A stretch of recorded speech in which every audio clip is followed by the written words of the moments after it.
돈을 버는 다양한 방법, 재테크 기사와 돈 되는 정보로 투자의 기준을 제시해주는 머니쇼 시작합니다. 간밤 뉴욕 증시 상호관세 유예 기한이 연장될 수도 있다는 기대감에 3대 지수 모두 또 1% 가까이 올랐습니다. 네, 그렇습니다. 뭐 거의 사상 최고치의 그야말로 깻잎 차이입니다.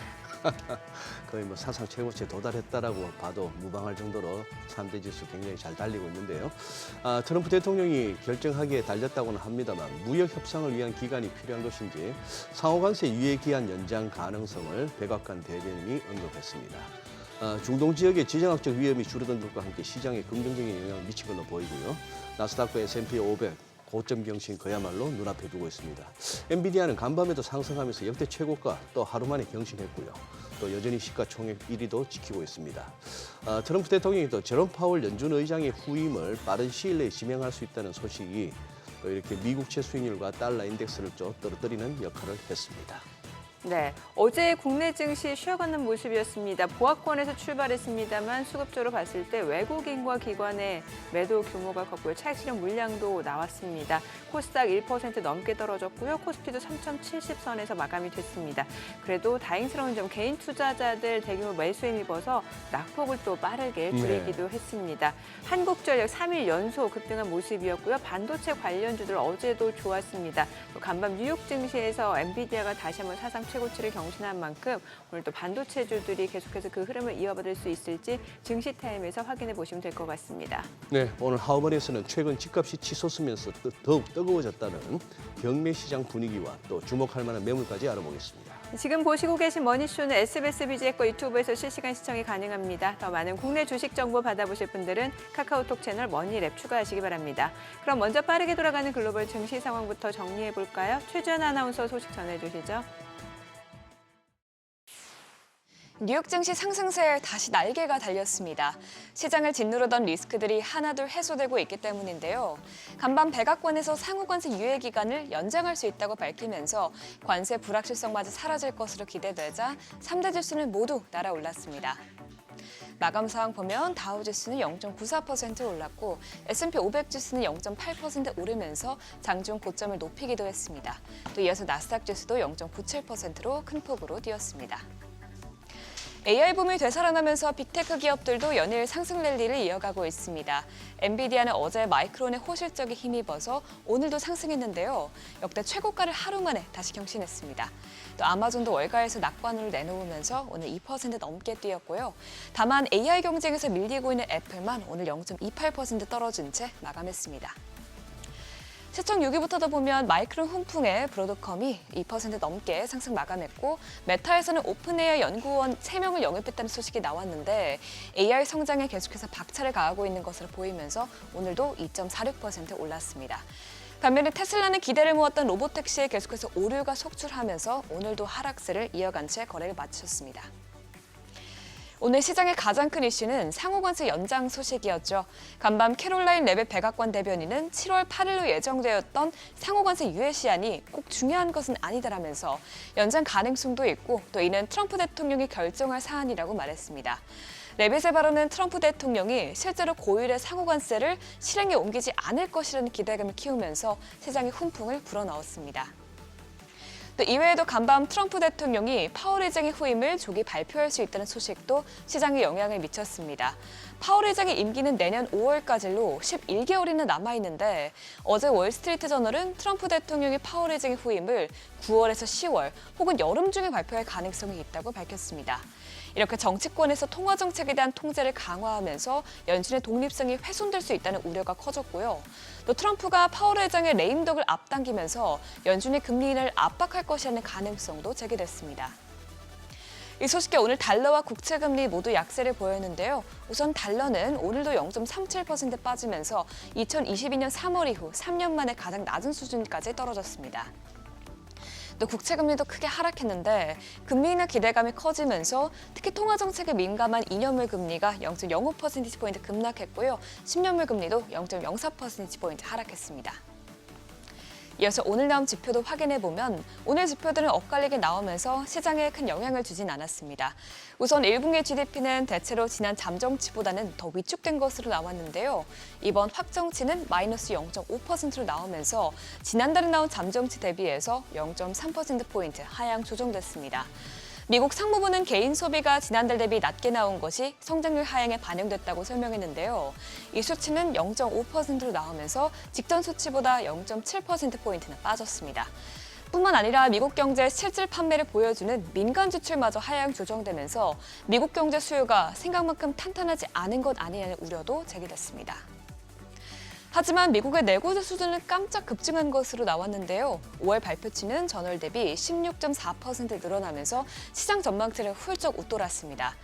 물론 이번 수치는 미중 간 갈등 속에 잠정 취소됐던 중국으로부터의 항공기 주문이 재개되면서 미국방 항공기 수주가 전월 대비 230% 넘게 폭증한 영향인데 그래도 기업의 투자 지표로 여겨지는 미국방 자본재 수주도 전달 대비 상승한 것으로 나왔습니다. 이내 직전달 대비 1.7% 오르면서 전월 수치를 크게 뛰어넘겼습니다. 이런 가운데 미국 고용시장 지표는 엇갈린 것으로 나왔습니다. 신규 실업수당 청구 건수는 23만 6천 건으로 나오면서 다시 하락세로 접어들었지만 계속 실업수당 청구 건수는 197만 4천 건으로 나오면서 3년 반 만에 최고치를 기록했습니다. 해고 건수가 역사적으로 낮지만 그만큼 채용도 없다는 것인데요. 이번 지표에 대해서 옥스퍼드 이코노믹스의 수석 경제학자는 노동시장이 점점 둔화하고 있는 것은 맞지만 연준이 12월 전에 금리를 인하할 만큼 약화됐다고 생각하지는 않는다고 밝혔습니다. 마지막으로 미국의 상품 수지 적자는 5월 들어서 확대된 것으로 나왔습니다. 미국의 수출이 예상외로 줄어들었기 때문인데요. 5월 수출은 전월 대비 100억 달러 줄어든 가운데 수입은 전월과 비슷한 수준을 유지하면서 이번 무역 적자는 전달 대비 상승했습니다. 이 무역 수지 적자는 2분기 GDP에도 포함이 되기 때문에 예상했던 것만큼 2분기 경제 성장률이 반등하지 않을 수 있는 점 주목해 봐야겠습니다. 국제유가는 소폭 상승세를 이어갔습니다. 그동안 4거래일 연속으로 크게 빠지다 보니 저가 매수세가 연일 들어오고 있는 것으로 보이는데요. 간밤 WTI는 0.49%, 브렌트유는 0.33% 뛰었습니다. 또 금 가격은 달러 약세에 힘입어서 오늘 상승했습니다. 금선물은 0.02% 소폭 오르면서 온스당 3,343달러에서 거래됐습니다. 굿모닝 마켓이었습니다.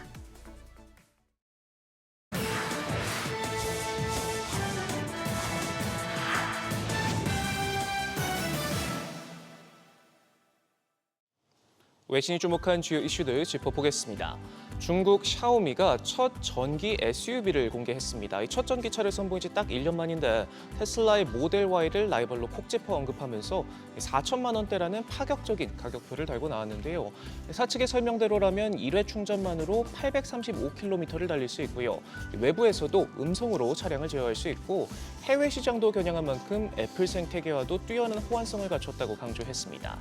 샤오미는 이 밖에도 1억 원이 훌쩍 넘는 고성능 전기 스포츠 세단을 비롯해서 1200만 화소의 카메라를 탑재한 인공지능 안경도 함께 선보였는데요.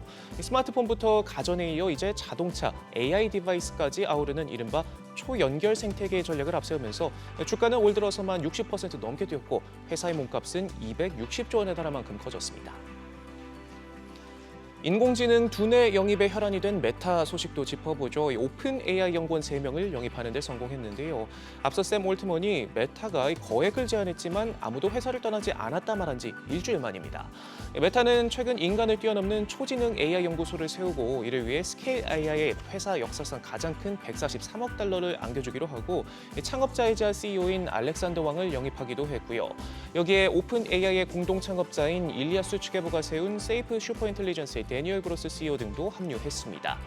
최신 AI 모델이 실망스러운 반응을 얻은 이후 저커버그가 거액을 제시하며 직접 러브콜을 돌리고 있는데 AI 검색 시장의 구글로 불리는 퍼플렉시티를 비롯해서 런웨이 AI 등도 인수를 타진하는 등 광범위한 AI 두뇌 영입에 사활을 걸고 있습니다. 일론 머스크의 최측근으로 꼽히는 고위 임원이 판매 부진을 이유로 회사를 떠났습니다.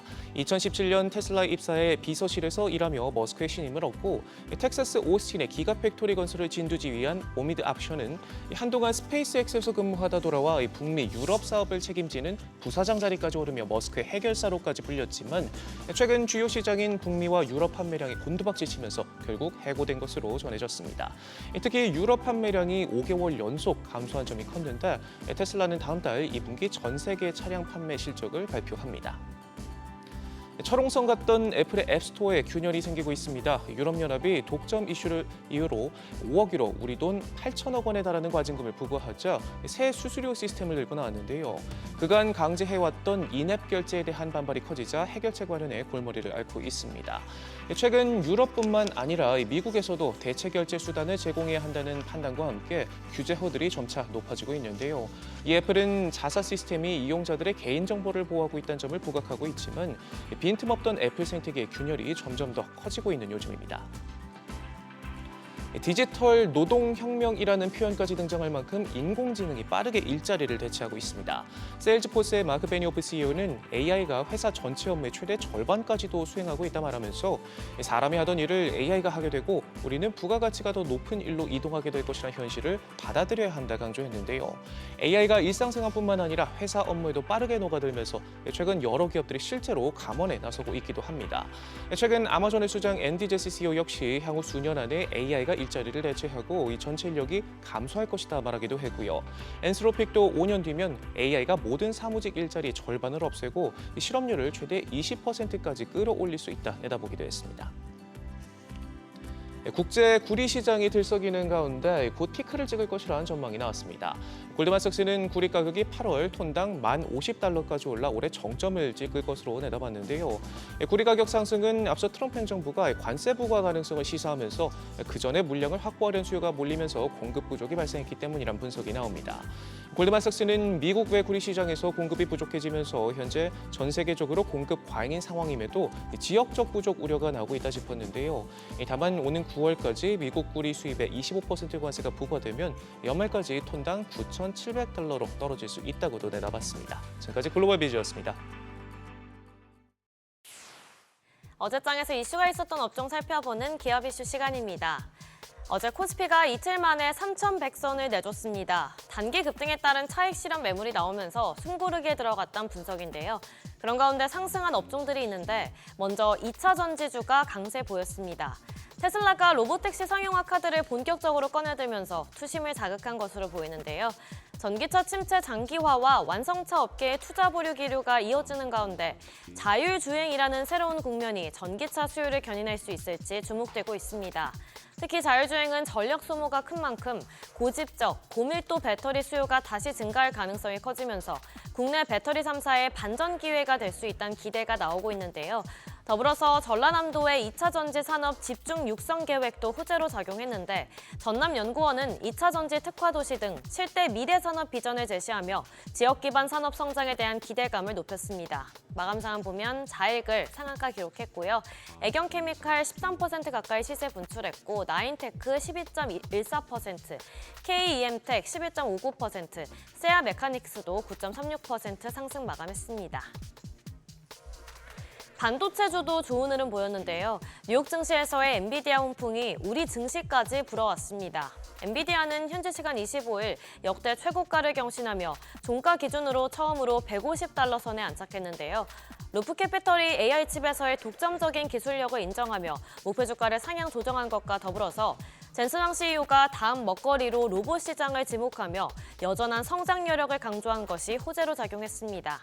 이에 따른 효과와 함께 국내 반도체 산업도 국가별 AI 인프라 구축 경쟁과 빅테크 중심의 AI 서버 투자 지속에 따라 HBM 등의 견조한 수출 증가가 있을 거란 전망이 나오면서 관련주가 강하게 시세 분출했는데요.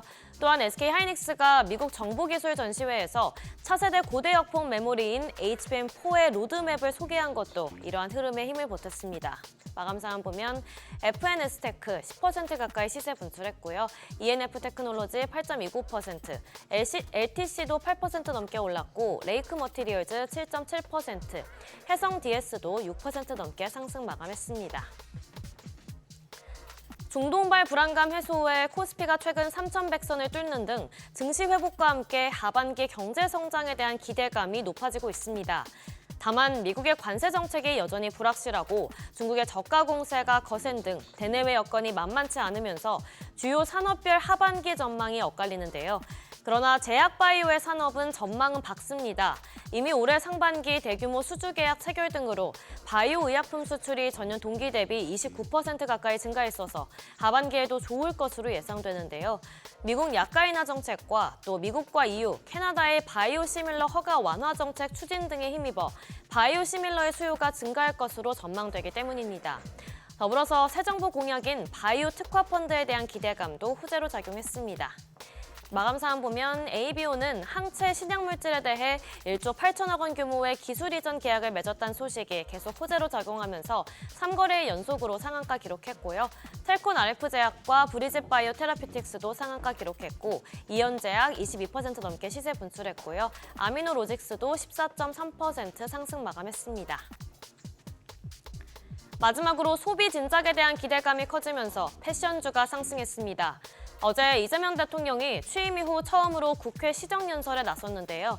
경제는 타이밍이라며 경제 위기 극복과 민생 회복을 위해 신속한 추경이 필요하다고 강조했습니다.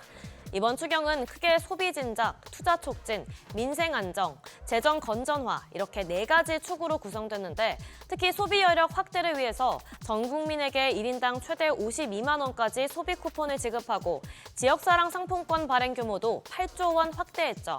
이에 따라 내수 활성화에 대한 기대감이 커지며 패션 관련주가 상승한 것으로 분석됩니다. 마감 상황 보면 형지 글로벌 9.48% 뛰어 올랐고 코오롱 인더 8.88%, 윌비스도 8% 넘게 시세 분출했고요. 윙스풋 6.73%, 마지막으로 AU 브랜드 5.69% 강세 보였습니다. 지금까지 기업 이슈 전해드렸습니다.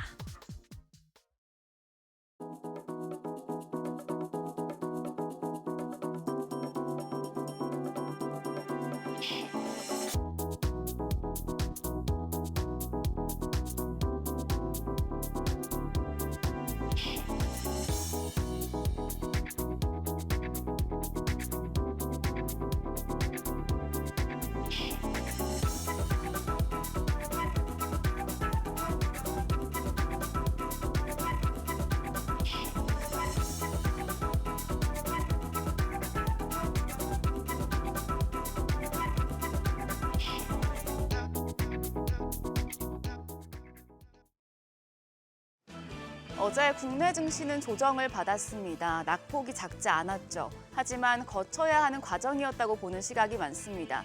코스피가 월간 14% 이상 오르면서 역대 4번째 오버슈팅을 보였던 만큼 당연한 되돌림이었다는 겁니다. 우리가 운전을 할 때 목적지까지 빠르게 가는 것도 좋지만 주행 상태를 점검하며 안전하게 도착하는 게 더 중요하죠. 이 구간을 점검의 시간으로 보고 어제 장 하나씩 복귀하면서 오늘 장 투자 포인트 체크하겠습니다. 코스피는 1% 가까이 내려서 3,100선을 반납했습니다. 3,079선이었고요.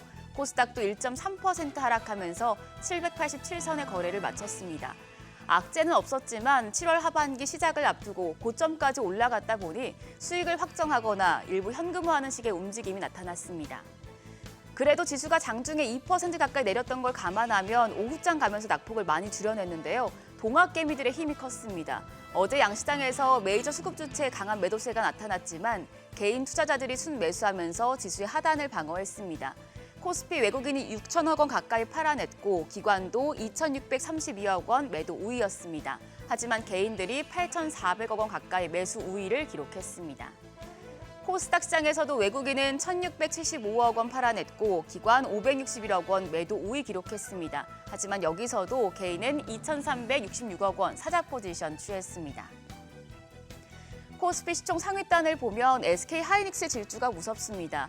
엔비디아가 시총 1위를 탈환하고 마이크론도 호실적을 내자 SK하이닉스가 또 움직였습니다.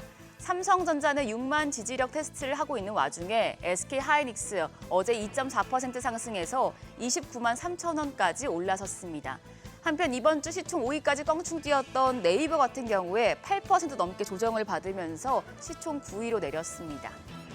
코스닥 시총 상위단에선 에코프로비엠이 상승했고 그 밖에 파마리서치와 펩트론, 리가켄 바이오 등 일부 헬스케어주들이 강세로 장을 마쳤습니다. 나머지 종목들은 약세였는데 특히 HLB가 3.52% 떨어지면서 다시 시총 4위로 한 계단 내렸습니다. 환율은 1,350원대로 떨어졌습니다. 어제 정규장 마감 시간 달러 기준 5원 50전 내린 1,356원 90전에 거래를 마쳤습니다. 이후에 야간 거래에서 낙폭을 더 확대했는데요. 도널드 트럼프 미국 대통령이 파월 연준 의장의 후임을 조기에 임명할 수 있다는 관측이 나오면서 달러 인덱스가 더 떨어진 영향입니다. NDF에서 6시 기준 환율 1,355원을 기록했는데요. 오늘 외환시장 약보합 수준에서 출발할 가능성이 크겠습니다. 코스피가 빠르게 3,100까지 만들어냈고 살짝 쉬어가는 구간. 증권가에서 계속해서 투자 포지션을 어떻게 잡으면 좋을지 리포트들을 내놓고 있는데요. 저번에 하나투자증권과 IBK투자증권에서는 2분기 실적 시즌 영향을 받을 테니 이를 준비하라는 내용 전해드렸었고요. 오늘은 순환매를 노려보라는 한국투자증권의 보고서를 정리해드리려고 합니다. 한국투자증권은 코스피가 3,100을 기록하면서 한국 주가 수익 비율, PER상 저평가 매력은 조금 희석된 상태라고 진단을 했습니다. 그러면서도 외국인의 추가 유입을 기대해 볼 수 있다고 봤습니다.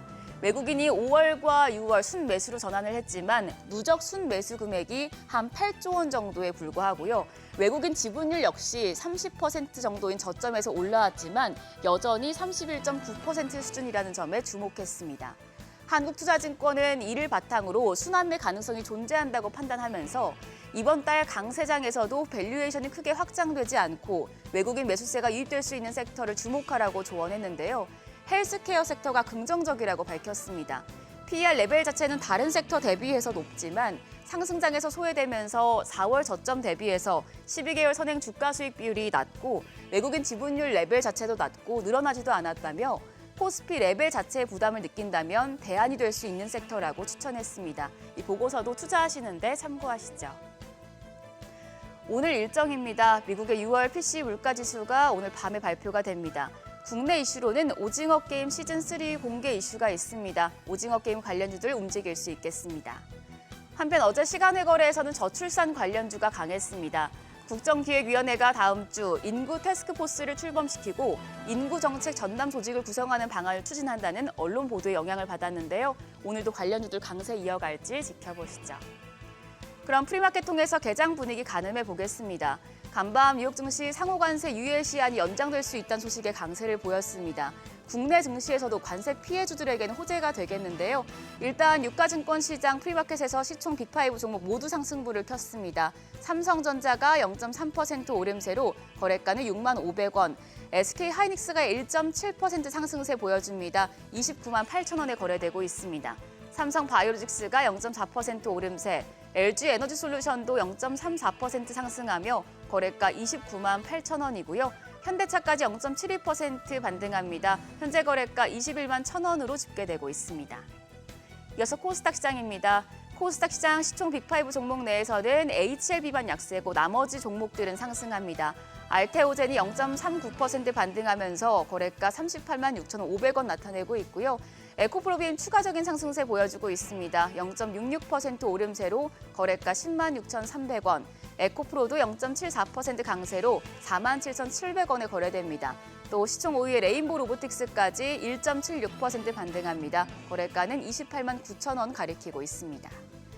국내 증시 이번 주 마지막 거래일입니다. 조정이 좀 하루에 그칠 것으로 보여지고요. 순환매가 도는 과정에서 오늘은 어떤 섹터가 시장 흐름을 좌우할지 지켜보셔야겠습니다.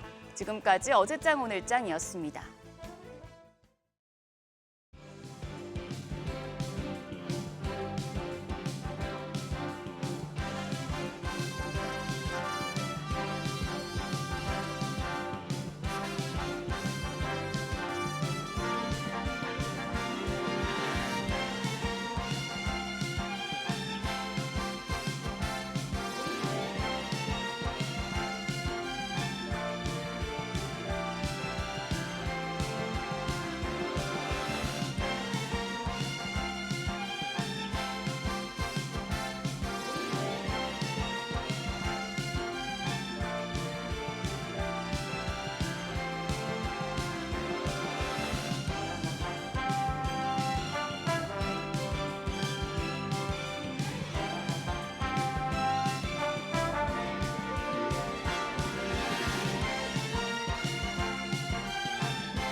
네, 현재 시각 8시 26분 향해 갑니다. 지금 보시고 계신 머니쇼는 SBS BG앱과 유튜브에서 실시간 시청이 가능합니다. 특히 SBS BG앱 다운로드 받으셔서 시청하시면 다양한 정보 확인해 보실 수 있고요. 더 많은 주식 정보 원하시는 분들은 카카오톡 채널에서 머니랩 검색하셔서 친구 추가하시면 됩니다. 많은 분들이 머니랩에 대해서 또 궁금해하시는 게 네. 머니랩 친구 추가한다면 그 다음에 어떻게 해야 되냐. 친구 추가하고 나서 네. 한 번 더 들어가야 돼요. 어떻게? 뭐 오늘장 공략주 공개라든지 뭐 증시 전망 리포트 받기 이런 거 있어요. 네. 그럼 한번 클릭을 해서 오픈 채팅에 참여를 해야 돼요, 바로. 오픈 채팅에. 네, 그래야 여러 가지 정보를 받아볼 수 있더라고요. 뭐 저도 설마 뭐 깔고 인증하고 뭐 또 깔고 이런 건 아니죠? 아니, 그건 아니에요. 그러면 그냥 한 뭐. 번 들어가고 한 번 더 들어가고. 네. 네, 그러면 되더라고요. 저도 처음에 몇 번 버벅거렸는데 한 2번 해보니까 좀 편하더라고요. 그래, 깔고 없으면 한번 해볼 만하네. 깔고 깔는 건 아니고 그냥 들어가면 하면 돼요. 저는 네. 그거 저희 네. 아내한테 다 맡깁니다. 저는 막 도저히 하다 보면 막 머리에서 땀이 나가지고 네. 깔고는 깔고, 그렇죠. 네. 진짜.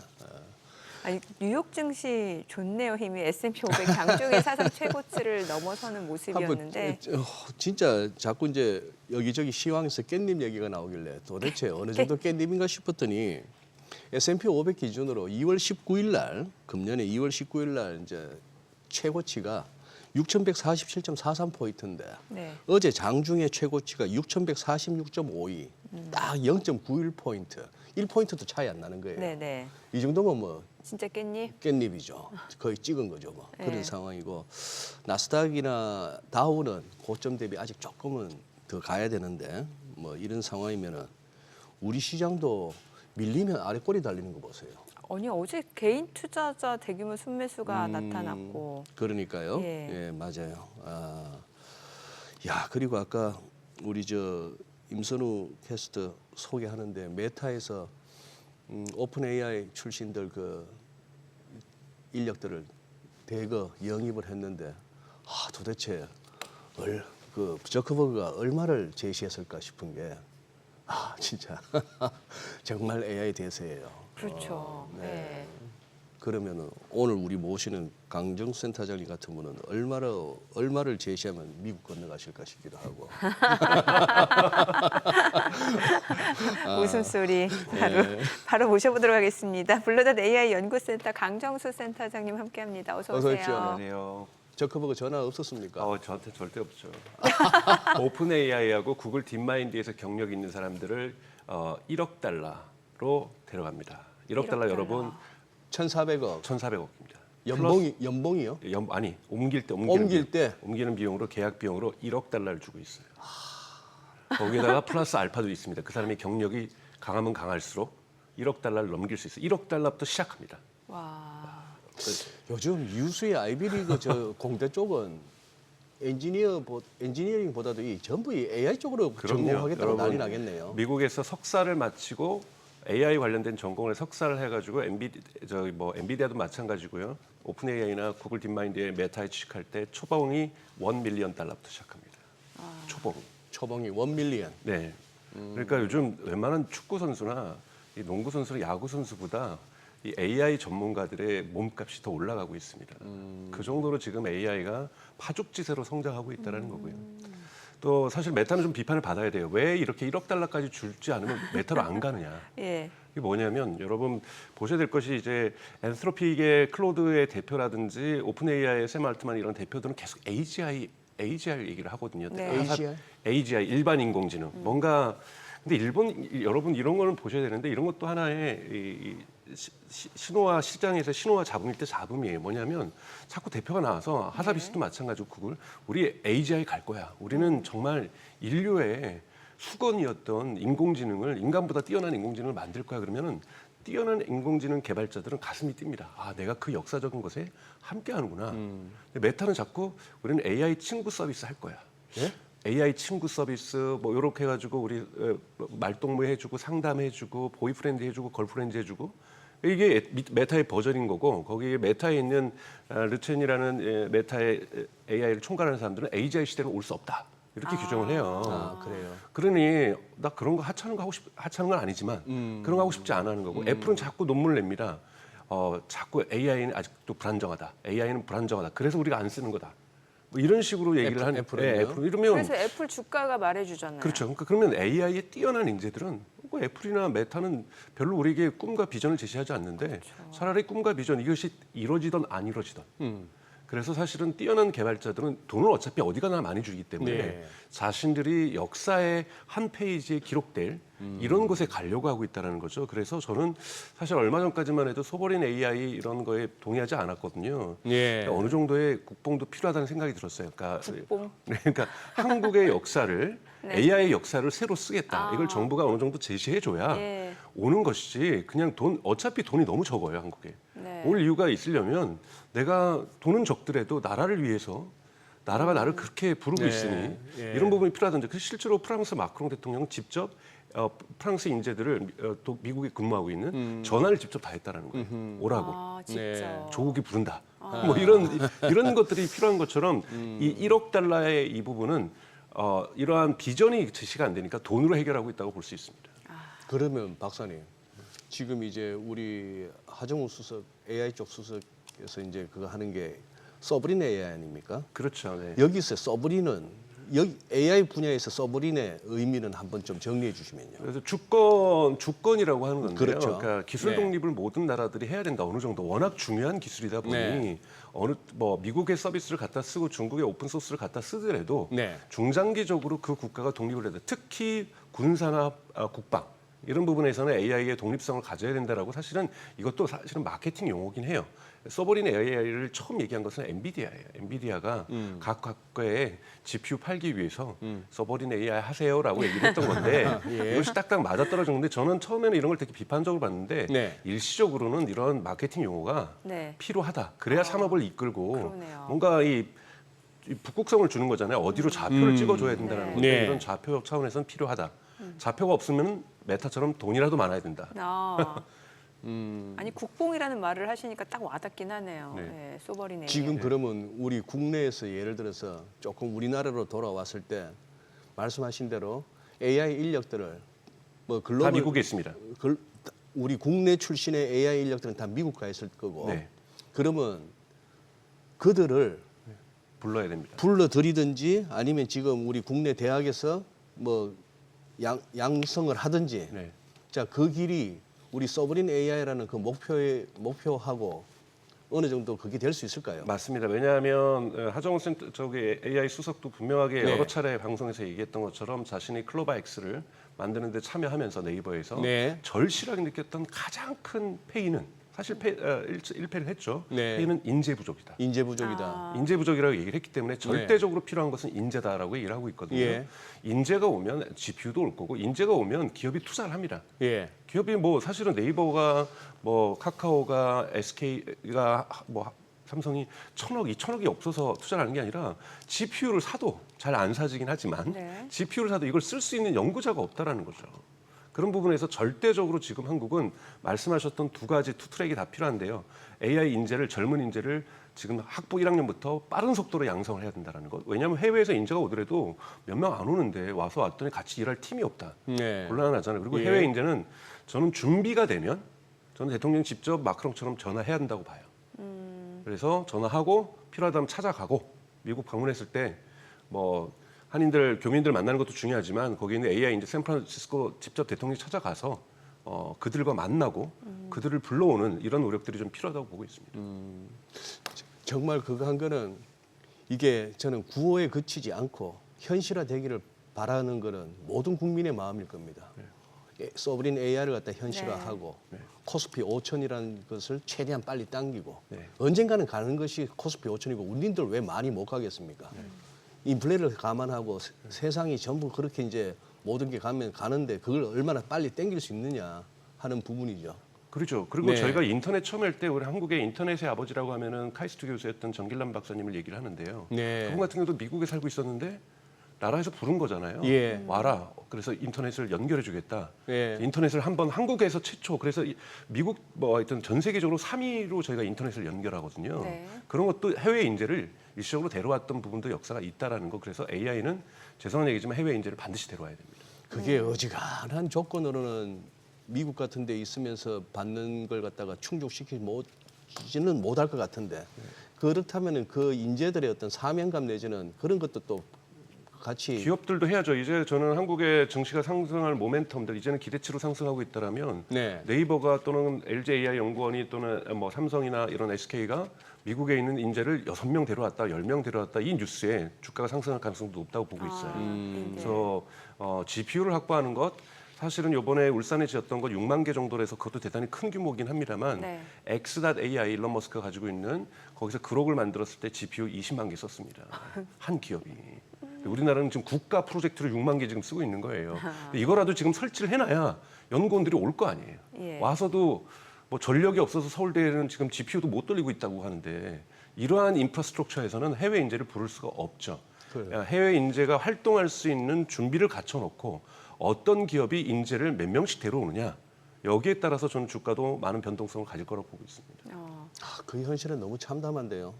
그런데 전력 이제 부족으로 돌리지를 못한다고 GPU를. 그렇죠. 서울대학이나 지금 카이스트나 이런 데서는 전력 부족으로 못 돌리고 있는데요. 그래서 전력도 이제는 AI 인프라다 이렇게 지금 보고 있는 거고요. 근데 저는 출발점이 늦었다고 해서 결승점에 저희가 늦게 들어갈 거라고 생각하지는 않습니다. 네네네. 네. 아무튼 엔비디아가 지금 이틀 연속 사상 네. 최고치인데 이게 또 주는 상징적인 의미도 분명히 있을 것 같거든요. 네. 엔비디아가 아직 실적 발표를 하지 않았음에도 예. 이렇게 되고 있다는 것은 지금 계속해서 우선 월가에 있는 이 평균 목표 주가가 지금 네. 173달러입니다. 일부는 253달러까지 갔거든요. 근데 여러분 기억하셔야 될 것이 올해 4월 9일 날인가에 트럼프의 관세 정책에 의해서 주가들이 저점을 찍었잖아요. 그때 엔비디아가 94달러까지 떨어집니다. 그런데 지금 150달러대까지 올라간 거고 예. 지금 목표 주가가 컨센서스가 지금 평균가가 174달러니까 아직도 상승 여력이 더 있다라는 거잖아요. 그럼 뭐냐면 생각보다 GPU나 AI 가속기 매출이 성장 속도가 너무 빠르다라는 거예요. 그러니까 예상을 넘어서는 거죠. 한국도 이제 6만 개를 사야 되는 거고요. 네. 나라마다 좀 이렇게 다 사기 때문에 중국에서의 리스크는 분명히 존재하고 있습니다. 중국에서의 매출이 지금 13% 작년에 토탈로 결산이 나왔는데 13%가 사라지는 거거든요. 이 부분을 갖다가 지금 시장 다변화를 통해서 요청하는데 메꾸고 있는데 엔비디아가 네. 그 시장의 수요가 너무 크다라는 거예요. 그리고 마이크로소프트라든지 아마존이라든지 구글이라든지 메타가 AI 지출을 카펙스를 줄이고 있지 않고 오히려 증액하려고 하고 있다. 이 부분도 대단히 시장에서 좋은 신호들이 나오고 있다는 거고요. 지금 거세게 지금 AI 시장이 여러분 2024년하고는 좀 연구의 시대였다라고 한다면 2025년에는 지금 다 쓰고 계시잖아요. 쓰는데 네. 만족도가 대단히 높습니다. 그리고 지금 벌써 한국에 오픈 AI에서 미국에서 직원들이 나와서 AI 크리에이터들, 즉 AI로 유튜브 영상 만들고 인스타 릴스 만드는 사람들하고 지금 계약을 맺고 있어요. 올해 말에 SNS 시작을 하기 위한 준비 작업을 벌써 시작을 하면서 이것들이 뉴스에 나오기 시작하고 있거든요. 지금 오픈 AI는 한국에 와서 이제 여러분 챗 GPT 옆에다가 이렇게 딱 버튼을 누르면 피드가 생기는 겁니다. 챗 GPT 내에 네. 우리가 막 뭐 물어보고 답변하잖아요. 근데 옆에 버튼이 하나 더 있어요. 생겨요. 네. 그걸 누르면 피드라고 해서 인스타그램으로 전환되는 겁니다. 그래서 여기서 피드 보고 사람들이 만든 콘텐츠 보고 즐겁게 얘기하고 또 버튼을 누르면 챗GPT 내 특수 앱이 아니라 DM이 생기는 겁니다. 그 플랫폼으로 이렇게 모든 걸 다 할 수 있게 되는 네, 거예요. 슈퍼 앱으로 지금 챗GPT는 지금 준비를 하고 있는 거고요. 그럼 여기에 들어갈 GPU부터 시작해서 너무나도 많은 것들이 들어가야 되는 거죠. 그러니까 GPU 수요가 그러니까 즉 기업 단에서의 인프라스트럭처에서 AI 연구하고 이때도 많이 들었는데 이제 네. 한국도 지금 1,800명이 넘어섰잖아요. 예, 전 세계적으로 8억 명이고 지금 오픈 AI는 올해 20억 명 목표로 하고 있어요. 네. 그럼 20억 명이 GPU를 쓴다고 한번 생각해 보십시오, 여러분. 상상을 초월하는 데이터 센터하고 GPU가 지금 그러니까요. 필요하게 돼 있는 거죠. 그러다 예. 보니 그러니까 즉 원래는 뭡니까 이 반도체주는 항상 사이클을 그리잖아요. 네. 사이클을 그린다라는 건 예를 들자면 지금 사이클이 좋아질 때예요. 즉 팬데믹 때 사람들이 다 노트북 사고 컴퓨터 사고 태블릿 샀다가 이것이 딱 지금 딱 5년이 지나가잖아요. 딱 교체 수요가 오기 시작하거든요. 네. 그래서 이러한 소비자 시장에서의 반도체 수요가 이제는 다시 상승 모멘텀을 탄다. 이것이 지금 마이크론 실적에도 좀 나타나고 있고 삼성전자 실적에도 나타나고 있는데요. 네. 이렇게 사이클을 타던 반도체주가 AI 붐으로 사이클이 없이 그냥 우상향으로 가는 사이클이 우상향으로 가고 그냥 진폭도 없이 그냥 쭉쭉 우상향으로 가는 거기 때문에 저는 현재의 주도주는 명확하게 반도체 또는 AI 반도체가 지금 이끌고 있다라는 거고 여기에 있는 생태계 그 밸류체인들이 다 같이 지금 우상향하면서 특히 지금 관세에 대한 위험도 벌써 미국이 벌써 사전에 차단하고 있잖아요. 그 7월 초에 와서 그 기간 끝나도 연장할 수도 있고 우리가 매길 수도 있는 거니까 여러분 여유 있게 보자. 그리고 이미 사실상 트럼프 행정부에 의해서 미국 연준에 대한 장악은 끝났다고 저는 보고 있어요.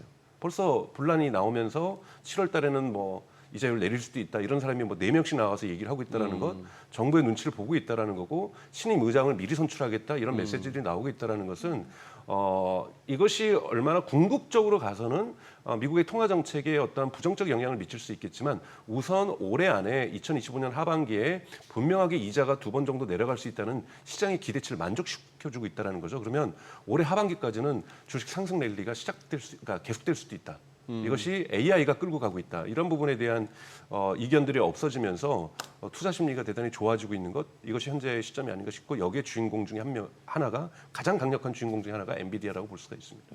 왜 그 전에 보면은 엔비디아에 대해서 앞으로 매출이 성장하긴 하겠지만 그 매출 성장 속도가 조금 둔화될 수도 있다 이런 얘기는 있었잖아요. 그렇죠. 그러면 지금 박사님 얘기 들어보면 아닌 것 같은데. 그러니까 저도 그렇다고 해서 지금 이런 저가 이번에 4월 달에 그러한 외생 변수에 의해서 외부 변수에서 이렇게 90달러대로 떨어졌던 걸 제외한다라면 엔비디아는 꾸준히 상승하지 과거처럼 막 더블 가고 네네. 3배 가고 이러지는 않을 거라고 저도 네. 생각을 해요. 앞으로도 그럴 거는데 꾸준히라도 이것이 계속 상승을 하게 된다라면 네네. 충분히 대단히 큰 상승의 여력폭 뭐 40%에 50%까지 상승 여력폭을 지금 월가에서 보고 있는 것처럼 그러니까 우선은 수요가 이렇게 급팽창할지 몰랐고 네. 우리가 지금까지는 개발자들이 AI를 대단히 좋아했어요. 개발자 프로그램에서 마이크로소프트 같은 경우는 35%를 이제 AI가 코딩하고 있다. 구글도 한 20 몇 %를 코딩하고 있다. 뭐 아마존 같은 경우에도 많은 시간을 줄여서 우리 개발자들을 좀 해고해도 될 정도다. 그래서 지금 미국 빅테크에서 개발자 해고의 열풍이 나오면서 지금 우려도 있지만 그만큼 효율성이 좋아진다고 볼 수 있는데 이 정도에 있었다가 가장 중요한 걸 영어로는 이걸 컨슈머 AI라고 얘기해요. 소비자 AI. 네. 소비자 AI 시장이 생각보다 커지고 있고 그리고 가장 놀랬던 거는 오픈 AI 이용자가 2월 달에 4억 명이었는데 전 세계적으로 무료 이용자가 그다음에 5월 달에 8억 명으로 2배가 된 것. 그리고 오픈 AI가 이것을 더욱더 높게 잡고 있다는 것. 이러면 이 많은 사람들이 AI를 쓰게 되면 도대체 반도체 수요가 얼마나 증폭되겠느냐. 이 부분들이 좀 현실화된 거죠. 즉 주변 사람들이 AI를 다 쓰기 시작하면서 마치 네. 스마트폰을 몇 명의 얼리 어댑터만 쓰다가 갑자기 모든 사람들이 스마트폰을 쓰니 이 시장이 정말 커지겠다고 하면서 애플과 삼성의 주가가 높게 치솟았던 것처럼 지금 그런 형국이라고 볼 수 있으니까 예상치 못했던 성장 속도라는 거죠. 아니 저는 앞서서 그 챗 GPT의 피드라든지 아니면 이제 DM. 채팅방 기능 이런 네. 게 들어온다라고 했을 때 이게 실질적으로 GPU의 연산을 늘리는 건 아닌데 이게 동접자가 많아지거나 사용자가 많아짐으로 인해서 근데 그분들이 또 사용자가 많아지면 또 GPT도 쓰겠죠. 네, 그래서 GPU 사용이 늘어날 수밖에 없다라는 거네요. 그죠. 결국에는. 네. 이해가 되네요. 그래서 소비자 시장이 커지는 것이 진짜 커지는 거거든요. 그러니까요. 그러니까 이 부분에서 명확하게 검색도 지금 GPU로 그러니까 오픈 AI에서 많이 쓰고 있고요. 그래서 이 여러분들이 피드도 쓰고 DM도 있고 이제 쇼핑도 되잖아요. 네네, 검색도 네. 되고 뭐 이런 부분들이 늘어난다라고 하는 것은 원래의 모델인 챗GPT에 있는 AI를 많이 쓰게 된다는 그렇죠, 거고요. 그렇죠. 그리고 검색이라는 것도 사실은 AI에 의해서 작동되는 거고요. 그리고 DM도 그냥 메시지만 보내는 게 아니죠. 네. 여러분들이 DM 받을 때 이제 도움을 받는 거예요. 뭐 이렇게 예를 들면 썸을 타고 있는 사람에게 연락을 보낼 때 그렇게 보내면 안 되지. 내가 바꿔줄게. 이렇게 딱 바꿔주면서 보내주고 부장님이 팀원들한테 보낼 때도 그렇게 보내시면 꼰대가 되십니다. 제가 바꿔드릴게요.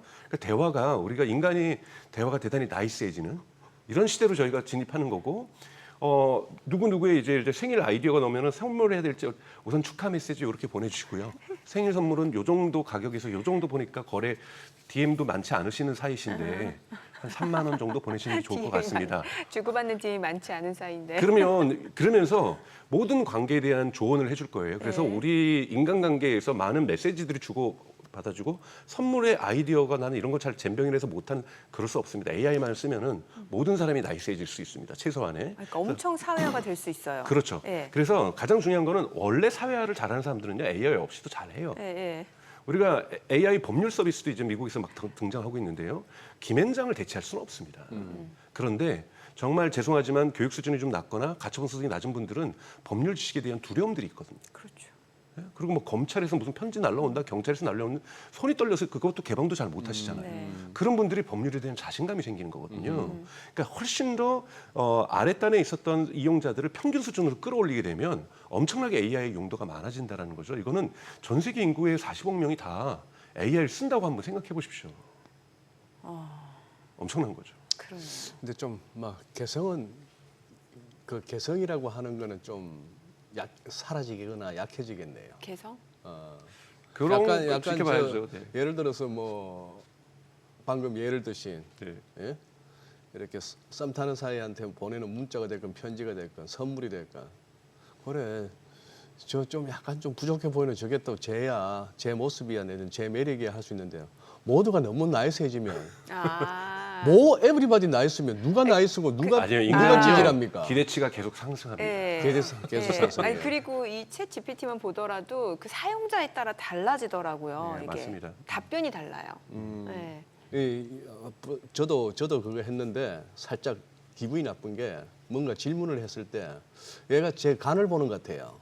너 요 정도 설명해주고 그냥 끝날까 싶었는지 뒤에 가면은 조금 더 알고 싶으면 이런 거 설명해 줄 수 있어 하더라고요. 네, 여러분들 그런 것도 있고요. 카톡 대화가 외부로 내보내기가 있거든요. 네. 그 내보내기 챗GPT한테 딱 내보내주면 분석해서 이 사람과의 이미 어떤 쓰고 있죠. 예, 상대의 어떤 의도 파악할 그렇죠. 때. 예. 관계 개선을 위해서는 뭘 너가 노력해야 예. 되는지, 뭘 해야 되는지 이런까지도 다 조언을 주거든요. 엄청 유용하죠. 근데 강 박사님, 요즘 우리 아마 TV 이렇게 시청하다가 아니면 무슨 뭐 유튜브도 중간중간 광고에 중에 자주 보이는 게 내가 무슨 뭐 이렇게 치매가 걸리는 순간 내가 무슨 큰 병이 걸리는 순간 내 딸도 아내도 다른 병이 걸렸습니다. 간병. 네. 요즘 전부 AI 로봇 이 얘기만 하는데 박사님 보시기에 네. 진짜 로봇이 말입니다. 네. 그러니 누구 가족 하나 그거 하면 지금 우리 현실적으로 그렇죠. 엄청난 온 고통이죠. 가족이 다 그냥 생활이 질이 확 떨어지지 않습니까? 그걸 갖다 간병을 갖다가 감당할 수 있을 그게 어느 정도면은 몇 년 정도 지나면 가능할 거 보입니까? 저는 한 10년 정도를 보고 있는데요. 10년 정도? 이번에 엔비디아에서 6월 26일에 있었던 네네. 주주총회에서 로봇이 우리의 미래다라고 다음, 예. 네. 얘기를 했던 부분들이 그거죠. 거기에도 모두가 고성능 칩이 들어가거든요. 예. 토르 칩이라고 하는데요. 예. 이런 칩들이 다 들어가야 돼서 실제 여기서 온 디바이스 AI가 되어야 로봇이 움직일 수가 있거든요. 그런 부분에서 칩 수요가 엄청나게 폭발적으로 증가할 거라는 거고요. 중국 같은 경우에는 우선 제조업의 목표가 2030년에 휴머노이드 로봇을 연간 3,500만 대 투입한다는 것이 중국 정부의 목표입니다. 여러분 3,500만 대예요. 어마어마한 대수예요. 그러네요. 그리고 물론 테슬라는 목표로 하고 있는 것은 2035년 정도에 가정에다가 한 대씩 판매하는 것. 근데 그 속도가 더 빨라질 수도 있고 늦어질 수 있는 것이 왜냐하면 가정이 가장 어렵습니다. 왜냐하면 공장은 모든 것이 규칙대로 움직이거든요. 네. 규칙대로 우리가 행동하지 않으면 공장에서 사고가 나죠. 네. 그래서 인명피해가 발생하는 거잖아요. 규칙대로 움직인다는 건 AI가 정말 잘합니다. 근데 우리가 가정에서는 불규칙의 천국이잖아요. 갑자기 화를 낸다든지 막 던진다든지 막 짜증을 낸다든지 막 삐진다든지 뭐 네. 이러면서 사람의 행동을 예측을 할 수가 없는 거거든요. 그렇죠. 그렇기 때문에 로봇도 대단히 힘듭니다. 로봇도 대단히 힘들다고 볼 수가 있는데요.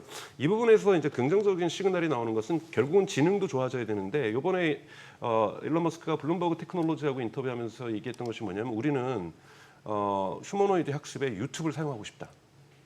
유튜브에 있는 모든 영상을 네. 그러니까 지금은 뭐냐면 여러분 기본 인텔리전스는 휴머노이드 테슬라의 옵티머스는 FSD를 쓰고 있습니다. 네. 근데 FSD는 자동차는 계단을 올라갈 일이 없고요. 네. 그러니까 그거는 기본만 하는 것이지 결국은 여러분 영상이나 유튜브에서 많은 뉴스에서 보셨을 거예요. 머리에 헬멧 쓰고 사람이 손에다 무슨 장갑 끼고 이렇게 행동을 하면은 로봇이 그 앞에서 따라합니다. 네. 그래서 미세 조정이라고 할 수 있는 이러한 미세 행동들을 학습을 시키고 있거든요. 근데 거기에는 인력이 많이 필요하잖아. 100명이 인간이 할 수 있는 행동들이 흉내를 내야 되는 거거든요. 네. 너무나도 시간이 오래 걸리는 거예요. 근데 지금 테슬라에서 성공했다고 최근에 밝힌 것은 1인칭 관점으로 촬영한 유튜브 영상은 이제는 보고 학습이 가능하다는 거예요. 아. 2D로 된 것. 2D잖아요, 영상은요. 예, 예. 근데 이게 입체적이지 않은데도 불구하고 이 물리 AI를 결합시켜 가지고 이제 그 영상 문단을 보고서도 저 물건의 깊이가 어떤지, 손을 어디까지 뻗쳐야 되는지 이런 거를 학습할 수 있는데 지금 테슬라가 연구하고 있는 것은 3인칭 관점에서 촬영한 영상도 그 영상만 보고도 학습할 수 있도록. 근데 그것이 이제 이루어진다라면 예. 인류에 얼마나 많은 영상이 있습니까?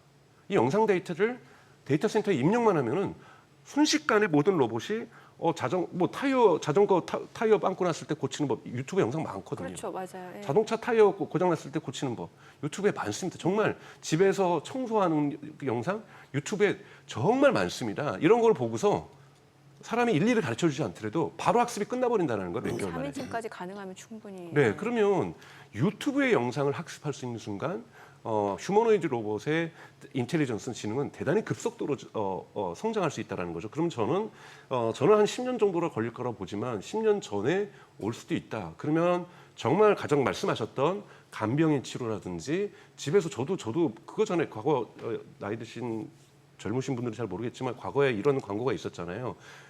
여보 우리 부모님 댁에 보일러 하나 놔드립시다.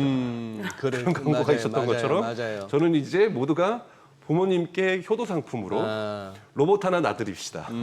말동무도 되드리고 말동무도 대드리고 저희 어머니 요즘 챗GPT랑 보이스 대화 많이 하시거든요. 왜냐하면 네. 나이 드신 분들은 이 타자 글을 그렇죠. 입력하는 게 힘들어하세요. 그렇죠. 근데 다 음성으로 이제 되니까 받아쓰기 잘 되니까. 너무나도 잘하시는 거죠. 그래서 이런 음성으로 인터페이스가 만들어지고 정말 집에서도 로봇이 들어올 수 있다라면 그 시장은 여러분 인류가 존재했던 시장 중에서 가장 큰 시장이 됩니다. 네. 그렇죠. 여기에 엔비디아가 우리는 지금 여러분 로봇이 차지하는 엔비디아에서 매출은 1%밖에 안 돼요. 네. 정말 작은 거죠. 아하. 예. 그거는 성장의 잠재력이 그만큼 크다는 거죠. 그래서 이런 식으로 볼 때 이런 AI 인프라스트럭처라고 할 수 있는 GPU의 시장은 이런 사이클을 타지 않고 기술의 발전과 함께 지금 그래서 많은 사람들이 정말로 이것이 1850년에 있었던 미국의 골드러시하고 똑같다 진짜로. 그래서 과거 인터넷 버블이 골드러시라고 비교했는데 그거는 비교도 안 된다. 그래서 정말로 1850년대 미국의 골드러시와 비슷한 것이 지금 드디어 시작되고 있다라고 많은 사람들이 진단하죠. 물론 이 와중에서도 트럼프의 예를 들면 트럼프 행정부에서의 관세 정책에서 이 외부 변수에서 주가가 폭락하는 일은 앞으로도 자주 있을 겁니다. 네. 자주 있을 건데요. 그리고 다양한 문제점들도 스테이블 코인도 잘 되다가도 또 무너질 수도 있는 거고요. 이런 일들은 있겠지만 전체적으로 인류가 대단히 큰 기술의 파도를 타고 있다라는 건 부정할 수 없다고 보고 있습니다. 네. 자, 지금 8시 53분 지나갑니다. 오늘 양시장 호가 상황 체크해 보겠습니다. 먼저 코스피부터 좀 보도록 할게요. 오늘 코스피 약보합 예상되고요. 예상 체결 지수 3,074포인트, 코스닥 0.3%, 소폭 상승 예상됩니다. 790포인트로 집계가 되고 있죠. 시가총액 상위 종목 예상가 보겠습니다. 삼성전자 오늘 0.6% 하락 예상되고요. 지금 호가 59,800원, SK하이닉스는 강보합권 예상됩니다. 293,500원 예상가 집계되고 있고요. 삼성바이오로직스 오늘 호가는 104,000원이죠. LG 에너지솔루션, 현대차 보합 출발 예상되고 있고요. 기아가 0.5% 상승 예상되고 있고 하나 에어로스페이스입니다. 어제 또 나흘 만에 좀 반등을 보여주는 상황이었는데 오늘 추가적으로 좀 상승 흐름 이어질 걸로 보여집니다. 호가가 90만 2천 원. 이 가운데 KB금융, 삼성전자, 우선주 보합 예상되고요. 네이버가 1% 하락 예상됩니다. 두산 에너빌리티도 1.8% 하락 예상되면서 호가는 63,500원으로 집계가 되고 있죠. 코스닥 시가총액 상위 종목 예상가 보겠습니다. 알테오젠 오늘 약보합 출발 예상되고 있고요. 강보합 출발 예상되고 있고 에코프로비엠 1% 하락 예상됩니다. 지금 호가는 104,500원, 에코프로 0.2% 하락 예상되고요. HLB 강보합권 예상됩니다. 예상 체결가 47,950원. 레인보 로보틱스입니다. 오늘 1.9% 상승 예상됩니다. 호가는 289,500원으로 집계가 되고 있고요. 휴젤은 보합 예상되고 있고 파마리서치가 하락 출발 예상됩니다. 호가는 495,500원. 펩트론 지금 호가 207,500원이고요. 클래시스, 리가캠바이오 각각 상승 출발 예상되고 있고 호가는 62,800원, 111,400원으로 집계가 됩니다. 이제 개장까지 5분가량 남았는데요. 글쎄요, 일단 엔비디아는 이틀 연속 사상 최고치인데 일단 호가에서 국내 증시 쪽에서는 반도체 쪽보다는 최근에 좀 조정을 받았던 방산이라든지 이런 쪽이 또 어제 흐름 좋았잖아요. 오늘도 호가는 그런 분위기가 좀 이어지지 않을까라는 생각을 하게 만드네요. 예. 요즘은 예측 안 하기로 했습니다. 네. 그냥 이따 5분 후에 뚜껑 한번 열어보시죠. 예. 그러고 머니쇼만 보고 네. 그 생각했던 거하고 또 오후에 마감이 다르면은 또 머니쇼 플러스에서는 또 뒷북 어떻게 치는지도 이따가 한번 볼게요. 머니쇼 플러스 예. 예고까지 해주시는 거예요. 저기는 강 대표님은 언제 복귀하세요? 오늘이에요. 오늘? 네네. 그러시구나. 강 대표, 우리 시청자 모르시는 분들은 이제 머니쇼 플러스 네. 저랑 같이 진행하시는 분이 영롱 앵커. 예. 이제 강 대표님이고 영롱 앵커는 어제까지 어제까지 했죠. 예. 어제까지 했고 네. 그러니까 예. 그래 맨날 예고는 강 대표님 얼굴인데 3시 반에 가보면은 옆에 딴 분이 앉아 계셨잖아. 영롱이 그 참 잘했죠. 네. 지금은 저 방송하기에는 또 소속 기관이 달라가지고 그러네. 저기 근데 지금 우리 강영수 박사님 말씀 들어보면 진짜 가슴이 웅장해지는데 엔비디아를 생각하면은 이게 야 아니 근데 엔비디아만 해먹을 수 있는 시장입니까? 아, 그렇지는 않죠. 우리가 모든 밸류체인들을 보셔야 되죠. 저 그래서 샤오미 덤비는 거 보니까 뭐 네. 무서운데. 네. 우리가 전체적으로 이제 밸류체인에서 볼 때 설계를 하고 있는 ARM도 저는 괜찮을 거라고 보고 있고요. ARM도 괜찮을 거라고 보고 있고 또 이거에 대해서 HBM을 만들고 있는 마이크론. 예. 지금 마이크론 같은 경우에도 지금 이번에 대단히 좋은 것은 물론 주가는 조금 그런 상승폭을 예, 만들어내고 있지 예. 못하지만은 우선은 HBM이 전체 매출에서 20%까지 성장하게 되면서 사실은 여기도 HBM이 모든 성장을 이끌고 있다. 네. 그리고 아까 말씀드렸던 것처럼 저는 이건 삼성전자고 SK 하이닉스에게도 좋은 소식이라고 생각이 드는 것은 네. 그러니까 팬데믹 때 있었던 큰 이런 소비자 제품들이 예. 교체 시기가 왔다라는 것. 아. 그래서 전통적인 D램 시장도 저는 이제 다시 사이클을 타면서 좋아질 시기가 오고 있다라는 부분에서 2020년, 21년에 예. 다 집에 있으면서 답답해서 노트북도 바꾸고 그랬는데 이제 좀 교체해야 될 시기가 아, 오고 있거든요. 그러네요. 그래서 2025년 네. 하반기, 2026년 특히 2025년 크리스마스 선물로는 많이 노트북들 찾고 계신다고 얘기가 나올 정도로 그래서 노트북이나 태블릿 교체 시기가 오고 있다는 부분도 하나의 어떠한 이 소비자 시장에서의 좋은 신호라고 볼 수가 있고요. 가장 중요한 건 지금 모든 데서 HBM이 이끌고 있다는 것. 그런 부분에서 사실은 삼성, SK 하이닉스라든지 마이크론은 대단히 좋은 실적들을 앞으로도 이어나갈 수 있다. 그래서 지금 매출도 지금 시장 전망치 그리고 기업 전망치보다 높게 나왔고 그리고 3분기 지금 실적도 전체 매출도 지금 100억 달러를 넘게 될 거라고 지금 마이크론 같은 건 얘기를 하고 있을 정도고요. 그래서 다양한 밸류체인들의 기업들이 좀 존재하고 있다는 부분에서 보셔야 될 것 같고요. 그리고 지금 엔비디아의 메타의 마크 주커버기 얘기했던 것처럼 그러니까 병목 현상은 AI 전체 산업의 병목 현상은 유일한 거는 GPU가 아니라 전력이라고 얘기를 하고 있어요. 전력. 생각보다 지금 빠르게 데이터 센터를 져야 되는데 네. 너무나도 전력이 부족한 현상이 있다. 그래서 이 부분을 어떻게 해결할 것인가가 미국에서는 대단히 중요한 산업적인 과제라고 얘기를 하고 있거든요. 그래서 이런 부분들에서 관련주들도 여러분 좀 살펴보실 필요가 있다고 저는 생각이 들고요. 그래서 오죽하면 그 뭐 뉴욕의 맨하탄 쪽은 아닙니다만 뉴욕주에 원전을 갖다가 이제 짓겠다고 하니까. 네. 어, 원전도 짓고요. 저는 가장 지금 원전을 여러분 짓게 되면은 시간이 오래 걸립니다. 네네. 왜냐하면 이제 법적인 소송도 있고 주민들이 그래요? 반대도 하고. 네. 소형 모듈 원전이야. 네, 소형 모듈 원전도요. 아직 상업적으로 하더라도 아니 그럼 소형 원전 모듈도 안전하다고 해도 잠실에다가 할 수는 없잖아요. 예. 목동에다도 할 수 없고 그렇기 때문에 그것도 다 소송이 있습니다. 아, 그렇기 그래요? 때문에 지금 미국에서 가장 많이 지금 짓고 있는 거는 LNG. 내추럴 가스, 천연가스 네네네. 지금 이 발전소를 많이 짓고 있거든요. 네. 그리고 태양광도 많이 짓고 있습니다, 의외로. 네네. 그래서 태양광과 이거는 어떤 이념의 문제나 정적인 입장의 문제가 아니라 우선 일단 전기를 가장 빨리 공급할 수 있는 것이 무엇이냐. 어허.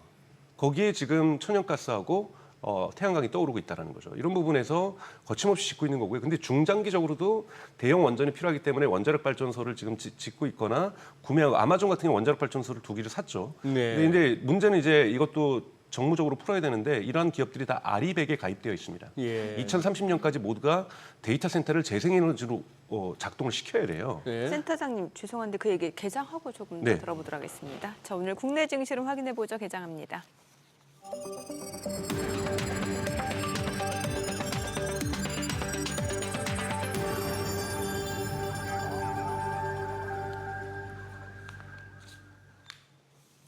네, 6월 27일 금요일 국내 증시 개장했습니다. 간밤 뉴욕 증시 S&P 500 장중에 사상 최고치를 좀 뛰어넘는 모습이었고 3대 지수 모두 상승했습니다. 엔비디아 이틀 연속 사상 최고치를 다시 한번 경신하는 모습이었습니다. 전반적으로 유동성 장세에 대한 기대감이 커지고 있고 또 차기 연준 의장을 좀 조기 임명할 수도 있다. 결국에 섀도우 연준 의장이 되겠죠. 이렇게 되면은 조금 연준의 금리 인하 압박이 조금 더 세질 수 있다는 측면에서 시장에서는 좀 기대감을 갖게 만드는 것 같고요. 일단 오늘 양시장 어제 코스피 코스닥 좀 쉬어가는 모습이었는데 오늘은 보합권이죠. 코스피가 3,080, 코스닥 789포인트입니다. 시가총액 상위 종목 시초가 보겠습니다. 삼성전자가 강보합으로 63,300원이고 SK하이닉스가 0.8% 떨어집니다. 지금 29만 원이고요. 삼성 바이오로직스가 0.2% 하락, 그리고 LG 에너지솔루션도 떨어집니다. 29만 4,500원. 현대차는 보합이고요. 삼성전자 우선주가 오늘은 0.8% 하락하면서 49,950원. 두산 에너빌리티도 0.3% 하락합니다. 64,500원이고 이 가운데 한화 에어로스페이스 어제 나흘 만에 반등 보여주고 오늘 추가적으로 2.5% 상승합니다. 지금 90만 원 선까지 회복이 됐고요. KB금융 지금 보합권이고 네이버가 0.5% 오늘 반등 보여줍니다. 코스닥 시가총액 상위 종목 시초가도 보도록 하겠습니다. 알테오젠이 0.2% 소폭 상승 보여주고 있습니다. 지금 38만 6천 원, 에코프로비엠 0.8% 떨어지고 있고요. 에코프로도 내림세입니다. 47,100원, HLB가 1% 약세고 레인보 로보틱스가 1.7% 상승합니다. 28만 9천 원이고요. 휴젤이 1% 떨어집니다. 37만 3천 원, 파마 리서치도 내림세 49만 6천 원이고 펩트론, 클래시스는 보합권이고요. 리가캠바이오 강보합으로 11만 1천 원 선 움직임 이어집니다. 오늘 시장에서 특징을 보여주는 섹터 종목 체크해 보겠습니다. 오늘 원전주 움직임 좋네요. 지금 원전주 내에서는 두산에너빌리티는 좀 떨어지고 있는 상황입니다만 위드텍이 지금 18% 급등을 하고 있는 모습이고요.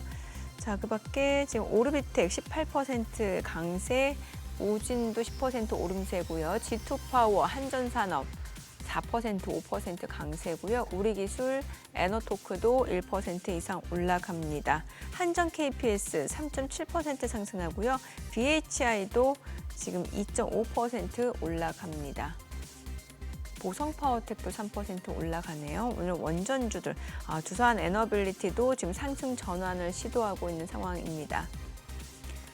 그리고 오늘 출산 장려 정책 엔젤 산업 이쪽도 움직임이 좀 이어지는데 메디앙스가 지금 14% 급등합니다. 2,460원, 에르코스 14% 강세고요. 꿈비, 아가방 컴퍼니도 7% 이상 올라갑니다. 그리고 메디앙스가 14% 급등 중이고 깨끗한 나라 제로투세븐도 오늘 주가 상승 흐름 이어지고 있습니다. 그밖에 캐리소프트, 투박스 코리아도 3% 이상 올라가네요. 오늘 저출산 관련주, 출산 장려 정책 관련주라든지 엔젤 산업 쪽 움직임 좋고요. 이게 결국에 캐릭터 쪽이죠. 자, 그리고 오늘 또 보니까 우주항공 산업 관련주 좀 움직임이 이어지는데 비츠로테크가 지금 25% 급등을 하고 있고요. HVM도 4.8% 올라갑니다. 이제 우주항공인데 이제 방산 쪽하고도 좀 엮여 있다 보니까 지금 보게 되면 이제 하나 에어로스페이스가 상승폭이 좀 더 확대가 되어 4% 이상 올라가고 현대 로템도 지금 4% 상승입니다. 20만 5천 원. 그리고 한화도 4.6% 강세고 LIG 넥스원 지금 2.8% 상승하고 있는 모습이고요. 지금 보시다시피 비츠로테크, 한화시스템 다 올라갑니다. 세트레가이도 1.7% 올라가고 있는 상황이죠. 오늘 조선 쪽도 움직임 좋습니다. HD 현대미포 3.7%, 4% 강세고요. 하나오션도 82,300원 2% 이상 올라가고요. HD 현대중공업, HD 한국조선해양도 2% 안팎으로 상승 흐름 이어집니다. 수급 상황 체크해 보겠습니다. 오늘 유가증권 시장에서 개인과 기관 순매수 보여줍니다. 개인이 683억 원 순매수고요. 기관도 173억 원 매수 우위, 외국인은 928억 원 순매도고요. 코스닥에서 개인 투자자는 409억 원 매수 우위, 외국인과 기관은 각각 355억 원, 56억 원 매도 우위를 나타내고 있습니다. 환율 체크해 보겠습니다. 지금 달러 인덱스가 좀 많이 떨어지고 있는 상황인데 오늘 달러 환율 90전 하락한 1,356원에 개장이 됐습니다. 오늘 시장은 일단은 지금 보합권이고 미증시 쪽에서도 보면 순환매가 나타나는데 우리 증시도 마찬가지인 것 같네요. 순환매? 네, 그러니까 최근에 이제 방산주, 조선주 네. 강했다가 좀 쉬어갔다가 다시 또 움직이잖아요. 다시 또 가고. 예, 이제 반도체가 또 오히려 쉬고 예. 삼성전자는 다시 또 상승으로 전환이 됐네요. 저기는요. 요즘 우리 정민님 계속 째려보고 있는 한국전력은요. 아, 제가 째려본다고요? 아, 오늘은 좀 떨어져요. 어제까지 사흘 연속 강세였잖아요. 오늘은 네. 2% 하락입니다. 그러니 이게 이틀 연속 어제까지 해서 이틀 연속 하락이고 음봉이 나왔고 오늘 지금 이게 장이 그동안 이렇게 보면은 소위 말하는 흑산병이라 할 만한 게 지난 4월 초에 이제 장 돌리고 나서부터는 없고 빠져봐야 이틀이고 사흘째는 늘 다시 돌고 했는데 오늘도 이제 그렇게 된다면은 추세는 아직 살아있다고 봐야 될 것 같고 뭐 그런 상황인데 다시 또 이제 그리고 상승 종목이 워낙 뭐 하락 종목보다 좀 더 많으니까 지수가 이렇게 밀릴 것까지는 아닌 것 같은데 그렇다고 치고 가기에는 약간 버겁고 네. 그런 분위기 같죠. 예. 아유 그러니까 아니 그리고 저기 강 박사님 이 AI 내지는 이런 쪽으로 하도 발달을 하다 보니까 요즘은 이제 좀 헷갈려 가지고요.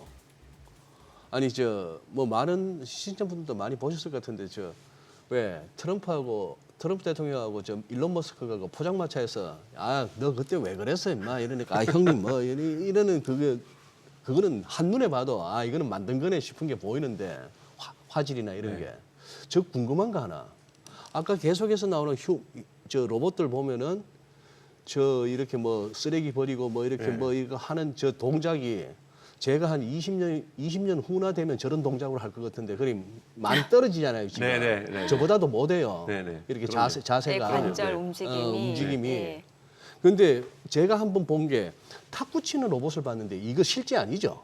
실제 맞습니다. 그래요? 네. 아니 진짜 네. 탁구를 칩니까? 네네. 특수 동작은요. 그것만 연습을 하게 되면은 사실은 전체 몸의 균형이나 이런 것들을 다 하는 것이 아니라 팔만을 조정하는 거기 때문에 그런 거는 잘해요. 그래요? 네. 특수한 어떠한 과제, 업무를 위에서만 만들어진 로봇은 그 업무를 대단히 잘합니다. 지금 휴머노이드 문제는 뭐냐면 정말 인간하고 똑같아지려고 하고 있는 거예요. 네. 그러다 보니 인간이 할 수 있는 모든 동작, 예를 들면 갑자기 한쪽 팔을 땅에다 짚고 한쪽 팔로 뭔가를 잡는다든지 이런 거를 예를 들면 그 탁구 로봇으로 하라면 못 하거든요. 그래요? 근데 지금 휴머노이드 로봇은 그런 동작까지도 하게 해서 인간이 할 수 있는 모든 동작을 하겠다는 건 뭐냐면 이 손가락에 있는 우리 손에는 여러분 17,000개의 감각이 있습니다.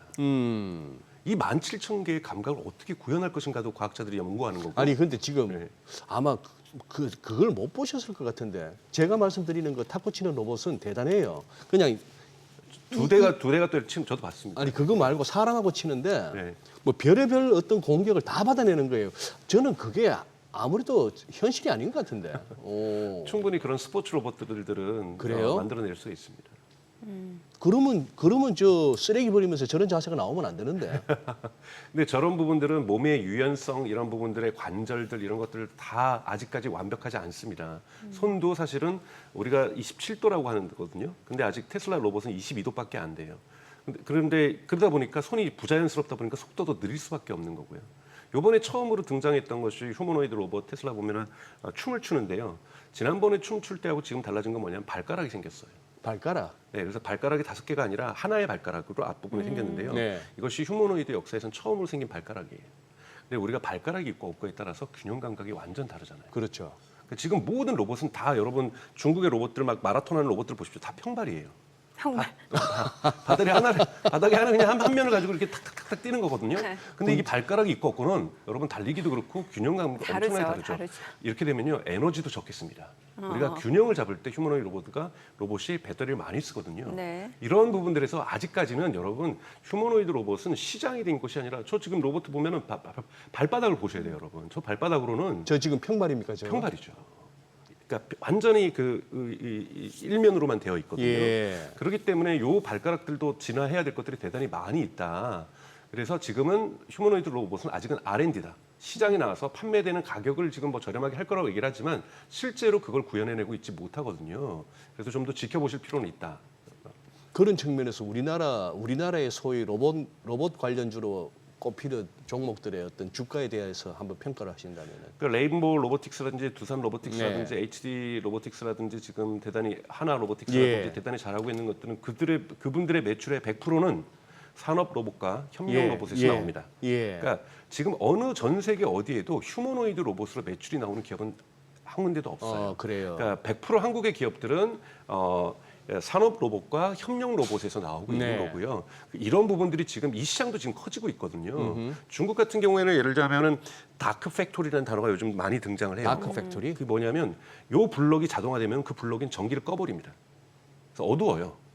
그래서 멀리서 이번에 뉴욕타임즈가 취재를 했는데 멀리서 지커 공장을 딱 바라봤는데 그 듬성듬성 꺼져 있고 불이 듬성듬성 층들이 불이 꺼져 있어요. 작동이 안 하는 게 아니라 저기는 100% 자동화됐다는 거예요. 자동화됐으니까 기계가 돌아가니까 로봇이 돌아가니까 불 켜놓을 이유가 없다. 그렇죠. 그래서 불을 다 꺼놓고 이런 식으로 여기에도 지금 중국도 마찬가지고 한국도 그런 자동화가 많이 이루어지기 때문에 로보틱스들의 저는 상승세는 앞으로 이어갈 거예요. 왜냐하면 자동화율이 점점 높아지고 있거든요. 심지어는 중국은 자동화가 안 되는 건요. 베트남하고 인도네시아로 넘겨버립니다.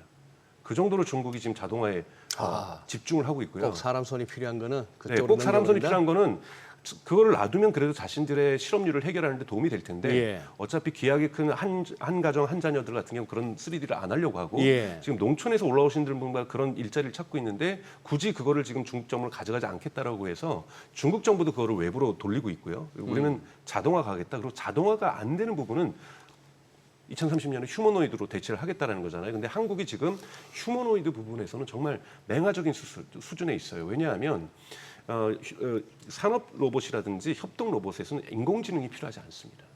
센싱은 필요하지만 네. 센서 기술은 필요하지만 뭐 컴퓨터 비전이라든지 해서 이 카메라로 이 물건을 판단하는 것 인공지능이 그렇게 필요하지가 않거든요. 그랬더니 네네. 그렇기 때문에 인공지능 개발자들이 거의 없어요. 그러다 보니 휴머노이드 로봇은 인공지능 개발자들이 대단히 많아야 되는 거고요. 그리고 협력 로봇이나 산업기술 로봇은 배터리가 필요 없이 유선으로 전선이 연결되어 있습니다. 네. 그러니까 배터리 기술도 없고요. 관절도 발전할 필요가 없죠. 왜? 특수 기능만 하면 되는 거기 때문에 인간처럼 휴머노이드처럼 모든 무릎 관절과 발가락과 손의 그 관절과 이런 부분들이 액추에이터로 표현이 됩니다만 이런 부분들이 발전할 수 없었기 때문에 이제서야 R&D를 시작하고 있다는 것. 대표적으로 삼성전자가 인수한 로보틱스, 레인보우 로보틱스도 이제 휴머노이드 R&D 부서를 만들었다고 얘기를 했지 아직 시제품도 뭐 제대로 된 것들 이미지로만 존재하지 네. 공개를 하고 있지 못하다. 그래서 저희가 휴머노이드 로봇은 정말 이번 정부에서 국가적으로 여기에 대한 계획은 또 따로 나와야 된다고 생각이 들어요. 그러니까 AI에 100조 쓰겠다는 거 5년 쓰는데 거기 휴머노이드도 20% 들어있었어. 이러면 진짜 안 되고요. 휴머노이드를 또 산업을 살리기 위한 국가 정책도 저는 나와야 된다고 저는 생각을 하고 있습니다. 아니 지금 주요 빅테크 관련주에서 보면은 약간 AI 쪽에서 뒤처진 쪽이 앞서 센터장님 말씀 주신 애플이 있잖아요. 애플이죠. 예, 애플 주가도 보니까 올해 들어서는 20% 가까이 떨어졌고, 근데 이제 애플이 보니까 퍼플렉시티 AI 인수한다라는 소식이 있는데 네. 맞아요?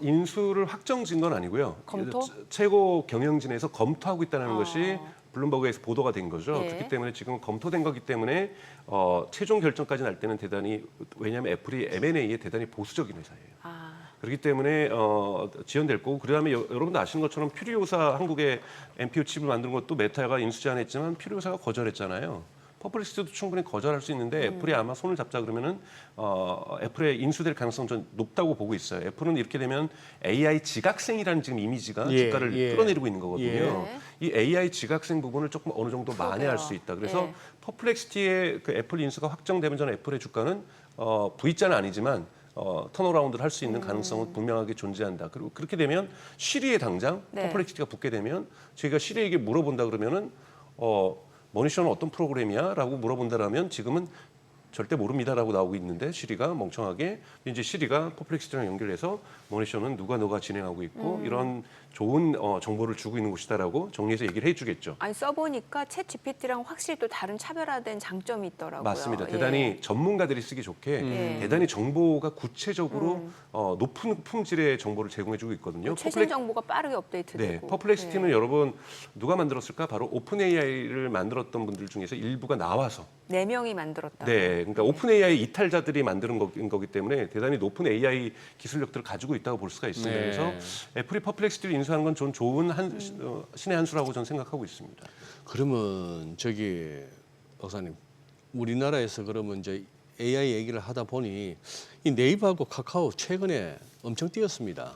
거의 뭐 네이버는 뭐 20만 원 근방에서 30만 원 육박했고 카카오만 하더라도 뭐 4만 원 하던 게 지금 7만 원 잠시 넘었다가 다시 지금 6만 2천 원인데 그러다 보니 카카오페이, 뱅크, 게임스까지 자, 요거 우리 네이버하고 카카오 부분에 대해서도 한번 저는 당연하게 기대치라고 보고 있습니다. 그러니까 새 정부 들어와서의 기대치와 스테이블 네. 코인에 대한 원화 스테이블 스테이블 코인에 코인을 대한. 안 할 수가 없는 네, 상황으로 몰릴 가능성이 지금 대단히 높기 때문에 예. 미국에서 달러 중심의 정말 스테이블 코인들이 성장을 하게 된다면 어쩔 수 없는 선택으로 각국은 예. 각 자국의 스테이블 코인을 시도를 할 거라고 저는 보고 있거든요. 네. 다 성공할 수는 없겠지만 그래도 이 가능성에 대해서 지금 가장 가지고 있는 건 페이를 가지고 있는 카카오페이하고 네이버페이가 가장 강력한 후보군에 들어갈 수가 있죠. 네. 그렇게 되면 네이버페이라든지 카카오페이가 스테이블 코인의 수혜주로서의 저는 실적에도 개선이 될 거고 너무나 의미가 있기 때문에 성장할 수 있다고 봅니다. 하지만 이것은 아직까지는 기대치지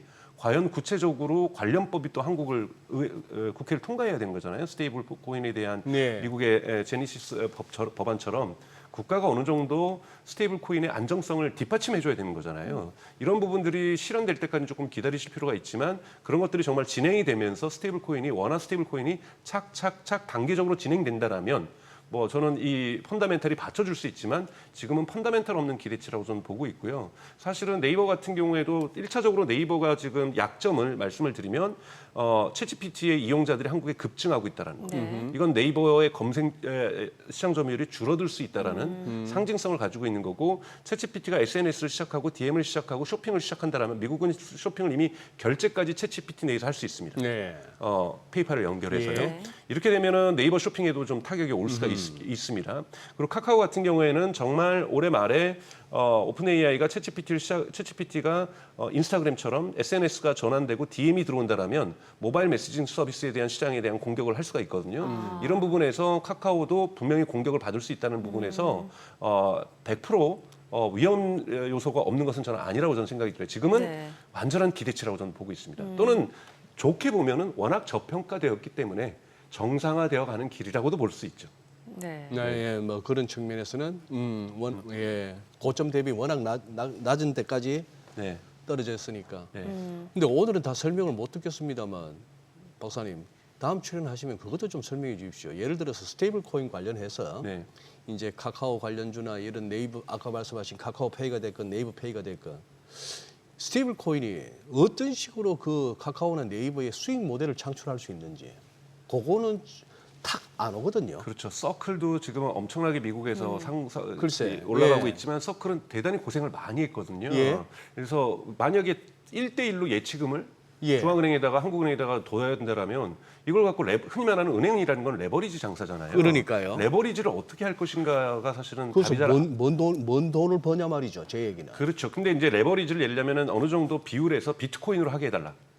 이런 부분들에 흔히 말하는 레버리지 믹스 이번에 뭐 페드에서 SLR 네. 좀 완화했던 것, 네. 이게 레버리지를 완화해 주는 거잖아요. 예. 그래서 어느 정도의 레버리지를 카카오페이하고 네이버페이에게 줄 것이냐 이 부분도 결정이 나야 됩니다. 아니 뭐 저 뭐야 월가에 누구 뭐 저 그쪽에서 좀 일하는 친구들 얘기가 이 서클은 이거 한국 사람이 다 끌어올렸다는 것던데 주가를 그런 말 이제 상장한 지 얼마가 됐습니까? 이 기술적 지표도 안 나와요. RSI가 기본적으로 14일은 거래는 돼야 뭐가 나오는데 네. 이게 이제 뭐 6월 언제 상장했더라?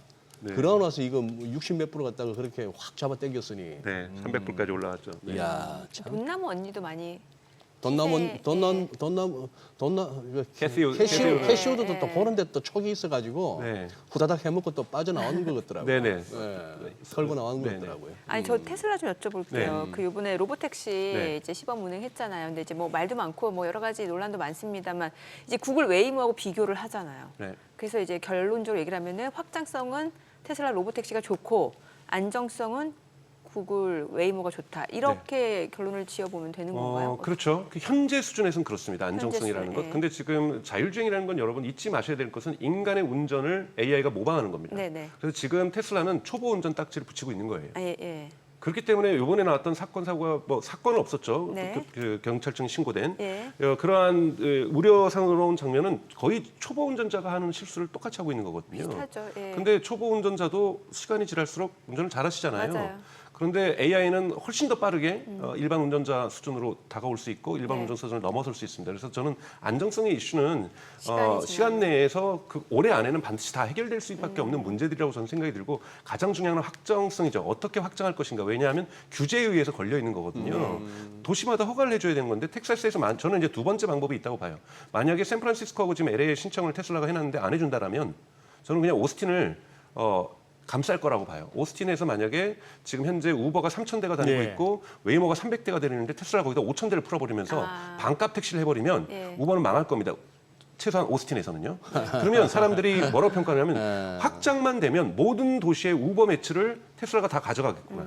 그러면 이거는 어렵지 않게 테슬라의 매출이 어느 정도를 추론할 수 있거든요. 네.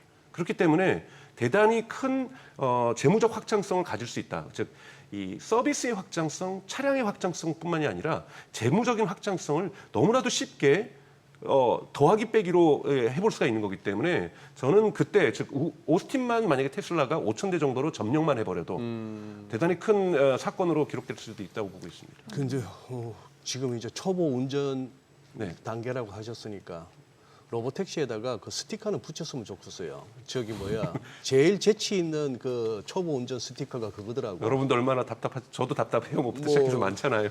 저도 제가 무서워요라는 스티커. 그거는 당분간 좀 붙이고 다니는 게. 아, 저 로보택시구나. 이게 한국적인 문화입니다. 초보 운전 이 뒤에 스티커 문화가 이거를 좀 이 K 초보 운전 이 스티커를 미국에 수출할 필요도 있다고 생각합니다. 아, 수출. 그러니까. 저 가끔 어르신 운전중도 봤어요. 이거 어떤 의미인가 싶더라고요. 어르신 운전 중. 네. 그렇죠. 요즘 나이 많으신 분들도 운전을 하시니까. 그러니까 네. 당신네들이 알아서 잘 피해라 이 말이지. 뭐 그럴 수도 있고요. 예. 그러니까. 네. 자, 오늘 여기까지 그 듣겠습니다. 스티커 내가 붙이고 다녀야겠다. 소장님, 제가 하나 마련해 드릴게요. 감사해요. 네. 오늘 내용 잘 들었습니다. 고맙습니다. 네, 고맙습니다. 네, 오늘 들으신 내용과 관련해서 더 다양한 정보 원하시는 분들은 카카오톡 채널에서 머니랩 검색하셔서 친구 추가하시면 되고요. 또 매주 토요일 머니쇼가 없는 토요일에는 11시 유튜브 채널 머니랩에서 뉴욕 증시 리뷰까지 만나보실 수 있으니까요. 참고해 보시기 바랍니다.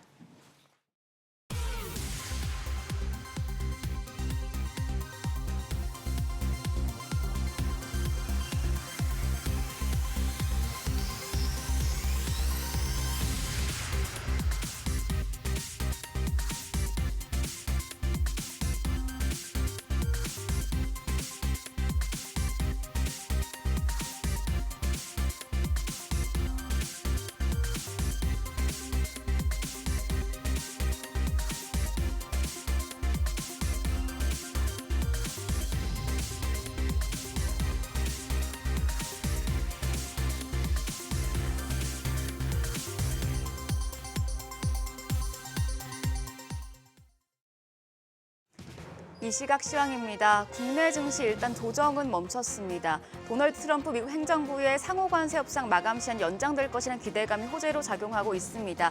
다만 지금 코스피와 코스닥 모두 고점까지 올라온 상황이기 때문에 상승폭 제한적입니다. 지금 양대 지수 모두 강보합권에서 움직임 보여주고 있습니다. 코스피도 강보합으로 3,080포인트, 코스닥 역시 강보합입니다. 788포인트에서 움직임 나타냅니다. 수급적으로 보시면 유가증권 시장 지금 외국인만 팔고 있습니다. 1,500억 원 가까운 매도 우위 기록 중이고요. 이런 가운데 기관은 883억 원 매수 우위, 더불어서 개인 오늘도 421억 원 순매수 기록하고 있습니다. 코스닥 시장에서는 외국인과 기관 양 매도가 나옵니다. 외국인이 642억 원 팔자 포지션 취하고 있고 기관 역시 금액은 소폭이지만 34억 원의 매도 우위 나타내고 있습니다. 이런 가운데 개인만 홀로 762억 원 순매수 중입니다. 등락률 상하의 업종 보시죠. 오늘은 출판과 에너지 장비 서비스 쪽 그리고 우주항공과 국방 업종이 상승률 상위권에 위치해 있습니다. 반면 운송 인프라, 복합 유틸리티, IT 서비스 섹터는 하락폭이 큰 것으로 집계됩니다. 그럼 시장을 주도하는 테마 종목별 시세 체크해 보시죠. 오늘 원자력 발전소 해체 관련주들이 다시 급등합니다. 원자력안전위원회가 우리나라 1호 원전 고리 1호기의 해체를 최종 승인했습니다. 업계에서는 고리 1호기 해체를 계기로 우리나라가 향후 500조 원 규모의 성장할 것으로 전망되는 글로벌 원전 해체 시장에 진출할 것으로 기대하고 있는데요. 이 소식에 위드텍이 오늘 상한가 근접할 정도로 시세 분출하고 있습니다. 26.5% 급등하며 거래가 12,150원 나타내고 있고요. 비츠로테크도 21.1% 급등합니다. 거래가는 1,360원. 원일 T&I가 16.3% 상승하며 33,900원에 거래되고 있고요. 오르비텍이 13.53% 급등하며 6,040원. 더불어서 대창솔루션까지도 8.6% 오름세 보여주고 있습니다. 저출산 관련주가 어제 시간외 거래에 이어서 움직입니다. 국정기획위원회가 다음 주 인구 태스크포스를 출범시키고 인구정책 전담 조직을 구성하는 방안을 추진한다는 언론 보도에 영향을 받고 있습니다. 저출산 관련주 내에서는 에르코스가 8.39% 강세로 현재 거래가 21,100원이고요. 메디앙스가 4.18% 오름세로 2,245원. 꿈비가 4.78% 강세로 거래가는 8,550원입니다. 아방컴퍼니도 4%, 5% 가까이 오릅니다. 거래가 5,930원으로 집계되고 있고요. 제로투세븐 2.38% 강세 보여주고 있습니다. 그런가 하면 전선주도 주목받고 있습니다. 전선의 재료가 되는 구리 가격이 상승할 것이란 전망에 기대가 커지고 있습니다. 골드만삭스는 구리 가격이 8월 톤당 1,050달러까지 오라 올해 정점을 찍을 것으로 내다봤는데요. 더불어서 미국 전력망 교체 주기와 데이터 센터 투자 확대 기대감도 이어지는 분위기입니다. 전선주 내에서는 LS 마린솔루션이 5% 강세 보여주고 있습니다. 현재 4.36% 상승하며 29,950원에 거래가 집계되고 있고요. LS 역시도 4% 가까이 올라갑니다. 192,300원에 거래됩니다. KBI 메탈이 2% 가까운 상승세, 그밖에 가온전선이 0.47%, 일진전기 4.37% 상승세 기록 중입니다. 마지막으로 조선주 보시죠. 다시 조선주 쪽으로 관심이 모아지고 있습니다. 위성락 대통령실 국가안보실장이 나토 정상회의가 열린 네덜란드 헤이그에서 트럼프 대통령과 잠깐 대화를 했는데 조선업 협력에 많은 관심이 있다는 사실을 다시 한번 확인했다고 밝히자 미국과의 조선업 협력 기대감이 다시 한번 부각되고 있습니다. 조선주 내에서는 HD 현대미포가 5.3% 강세입니다. 거래가 20만 8,500원이고요. HD 현대중공업도 2.72% 강세 기록하고 있습니다. 43만 5천 원대 거래됩니다. 하나오션의 1.25% 오름세, HD 한국조선해양이 2.9% 강세로 현재 37만 3천 원으로 거래가 집계되고 있고요. 삼성중공업까지 0.74% 오름세 나타냅니다. 일단 시장 보합권에서 움직이고 있습니다. 지금 외국인이 팔고 있어서 시장 상승폭을 더 키울 수 있을지는 좀 더 지켜보셔야겠습니다. 지금까지 시장 상황 전해드렸습니다.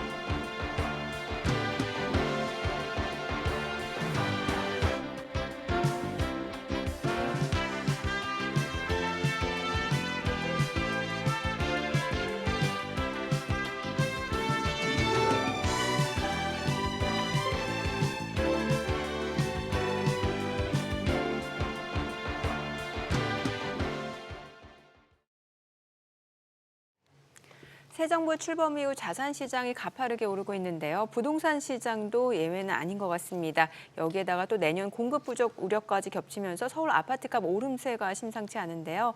집값 상승 기대감도 높아지면서 경매 시장도 뜨거운 상황이라고 합니다. 네, 최근 부동산 시장 흐름과 함께 주목할 만한 매물까지 알아보겠습니다.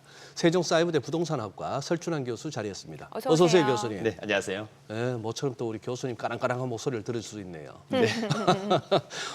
교수님 목소리 얘기 나누면은 잠이 확 깰 뿐만 아니라 이 힘이 싹 솟아납니다. 아니 근데 지금 부동산 지금 새 정부 부처별 업무 보고에서 이 재밌는 얘기던데 국정기획위원회에서 국토교통부 업무 보고 받으면서 신도시 말고 공급책 한번 다시 마련하라고 어떤 대책이 그러면 예상되십니까? 네, 일단 그 이재명 정부의 어떤 첫 정책이 나온다라고 하는 점에 상당히 좀 의미가 있을 것으로 보이고요. 네. 실제로 이제 이 정책을 통해서 이 정부가 어떠한 색깔을 좀 보일 것이냐 그것을 가늠할 수 있는 그런 부분이 될 것 같습니다.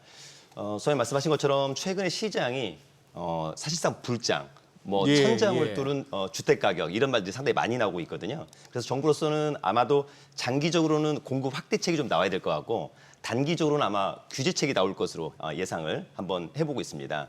다만 이제 사실은 정부가 정책을 통해서 집값을 잡은 예는 사실상 거의 없다라고 예, 보여집니다. 예. 다만 이제 최근에 보면 뭐 부동산 가격이 하락했을 때는 어찌 보면 기준금리가 이를테면 급증하는 시기에 시장이 상당히 하락했던 제가 사실은 이제 이 방송을 한 2년 전에 예. 처음 나왔었는데요. 그때 부동산 가격이 엄청 좋지 않았었습니다. 예. 그때는 이제 아마 기준금리가 계속해서 이제 상승하는 추세였기 때문에라고 하는 점이 있는데 최근에 지금 어쨌거나 정부로서도 상당히 좀 어려운 시장이 아닌가 그런 생각이 듭니다.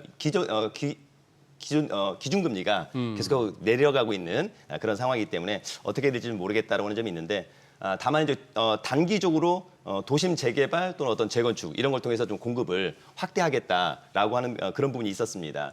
다만 지금의 시장은 상당히 불장이기 때문에 어떤 급브레이크를 밟아야 된다. 따라서 어떤 공급 확대책만 나와서는 상당히 어려울 것으로 보이고요. 따라서 아마도 저의 개인적인 생각은 지난번처럼 아마 조정 대상 지역 확대라든지 또는 투기과열지구 확대 또는 토지거래 허가의 어떤 확대가 좀 될 것으로 보이고 또 하나는 아마 세금적으로도 많은 아마 규제책이 나올 것으로 전망이 되고 있습니다. 지금 보면은 이제 부동산 시장에서도 뭔가 좀 양극화 현상이 굉장히 심해지고 있는 게 뭐 서울이라든지 또 수도권까지도 지금 자산 가격 상승이 이어지고 있는데 반면에 또 지방은 미분양 사태 있고 이러니까 사실 이제 한국은행 입장에서는 금리 결정하는데 고심할 수밖에 없는 게 이게 자산 금리를 인하하게 되면 또 자산 가격이 버블이 올 수도 있잖아요. 네. 어떤가요? 네, 맞습니다. 일단 기본적으로는 국내 경기가 좋지 않아서 예. 경기 활성화를 위해서는 금리 인하의 어떤 필요성은 확대가 되고 있다. 네. 다만 최근에 지난번 그 이창용 총재도 말씀했다시피 사실은 이제 집값이 좀 걸림돌이 되고 있다. 이런 부분을 좀 언급하고 있는 것 같습니다. 사실은 이제 그 부동산 가격과 기준금리의 어떤 금리의 어떤 연관성은 상당히 높다라고 하는 점을 좀 우리는 이제 부인하기는 어려운 것 같고요. 사실은 이제 우리가 지금 최근에 뭐 불장, 천장 뚫린 주택 가격 하고 있습니다만 네. 이것은 서울 그리고 경기, 인천의 일부 지역이거든요. 그렇습니다. 예. 제가 이제 최근에 그 대구하고 이를테면 부산에 있는 친구들한테 전화를 한번 해봤더니 예. 완전히 딴 나라 세상인 것 같다. 맞아요. 지금 전혀 네. 대구하고 부산은 그런 분위기는 아니었던 것 같고요. 그나마 이제 최근에 어떤 이재명 대통령 당선 이후에 예. 대통령실을 갖다가 이제 세종시로 이전하겠다라고 해서 사실 세종시가 기대감으로 급등했다가 지금 이제 청와대로 들어간다는 소식을 듣고 또 급락하는 그런 양상이 있었고요. 사실 이제 그 7월 초에 아마 정부 정책을 보고 7월 10일 날 아마 통화 정책 금리를 결정할 것으로 보이는데 아마도 하느니 당분간은 아마 인하의 어떤 시기, 인하의 폭을 집값과 연관돼서 아마 정하지 않을까. 다만 개인적으로는 금리를 인하한다 하더라도 금리 인하가 곧바로 어떤 집값에 영향은 없도록 대출의 한도를 축소한다든지 아마 이런 부분을 고민할 것으로 보이고요.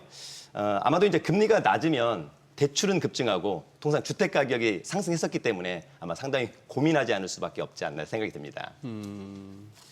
예. 그리고 확실히 뭐 서울이나 수도권만 하더라도 예전 대비 진짜 그 뭡니까 교수님 이렇게 막 차양 쳐놓고 그 하면서 하는 그런 어떤 건설 현장 네네. 많이 요즘 잘 안 보이지 않습니까? 분명 떴다방이죠. 네. 그런데 이게 지금 우선 재건축 재개발 말입니다. 네. 이게 이제 그 코로나 거치면서 공사비 너무 급증하고 뭐 이런 게 이제 제일 컸던 이유 같은데 사업이 계속 차질을 빚고 있고 아니죠. 저 뭡니까 저 63 앞에 그 여의도 시범 그거는 언제 되면 음마 아파트는 언제 되면 싶기도 한데 근데 지금 이렇게 되면서 건설 경기도 침체가 장기화되니까 다시 또 재정비 사업에도 살짝 눈을 돌린다면서요. 그렇습니다. 일단 기본적으로 이제 아파트 네. 시장이 예. 한 2, 3년 전만 하더라도 좀 이제 꺾이는 양상이었었다. 예. 근데 그럴 때 이제 사실은 뭐 재건축 재개발에 대한 기대감이 거의 없었었습니다. 왜냐하면 실제로 이제 공사비는 올라갔고 공사비 감당도 어려웠다. 예. 이제 이런 부분이 있었었는데 최근 이제 시장 상황이 이제 반전된 것 같습니다. 반전됐어요? 맞습니다. 특히 이제 주택 시장이 과열돼 가지고 네. 건설사들이 이제 어찌 보면 돈 벌기 좋은 시장이 이제는 재개발 또는 재건축, 예. 리모델링 시장으로 수주전이 확대되고 있다 이렇게 이제 말씀을 좀 드리면 좋을 것 같고요. 시장님 소장님 아까 말씀하신 것처럼 최근에 어떤 지산이나 상가, 어떤 오피스텔, 예. 이제 건설사가 여기서 약간 좀 발을 빼고 있는 것 같습니다. 예. 왜냐하면 돈이 안 되다 보니까요. 특히 이제 이렇게 지금처럼 주택 시장이 이제 과열될수록 어떤 정비 사업의 어떤 매출 또 건설사로서도 이제 돈 벌 기회가 많이 있다라고 하는 측면에서 상당히 좀 수주전에 가세하고 있는 것 같고요. 지금 이제 표를 보면 사실은 2024년도 도시 정비 사업 수주액보다 최근 2025년도 1월 달부터 6월 달까지 전반기에 이미 도시 정비 사업의 수주액을 초과한 건설사들이 더 엄청나게 많네요. 많습니다. 예. 그만큼 시장이 상당히 좋아지고 있다라고 하는 점이 있고요. 더불어서 이제 최근에 어찌 보면 서울도 이제 외곽 같은 경우에 이를테면 예. 뭐 노원이라든지 구로나 이런 곳들, 그 다음에 일기 신도시 재건축에 대한 기대감이 거의 없었습니다. 왜냐하면 굳이 공사비를 많이 들여서 재건축을 했음에도 불구하고 시세가 분출되지 않기 때문에 상당히 어려웠는데 지금은 그렇지 않습니다. 오히려 재건축을 하고 나서 공사비를 감당하고도 충분히 시세를 분출할 수 있다. 그래서 이런 어떤 재건축에 대한 기대감이 서울 핵심에서 서울 외곽 그리고 경기도와 이를테면 인천의 핵심 지역까지 확산되고 있다라고 하는 점을 우리가 좀 주목해야 될 것으로 보입니다. 그래요. 네. 네. 지금 어찌됐든 뭐 금리나 기조에다가 그러다 보니까 이제 부동산 가격이 앞으로 더 오를 거다, 부동산 자산이 더 올라갈 수밖에 없다라는 이제 분위기가 형성되니까 지금 아니면 내 집 마련 못한다라는 수요가 꽤 있는 것 같아요. 그래서 경매 시장까지도 지금 빠르게 눈을 돌리고 있다면서요.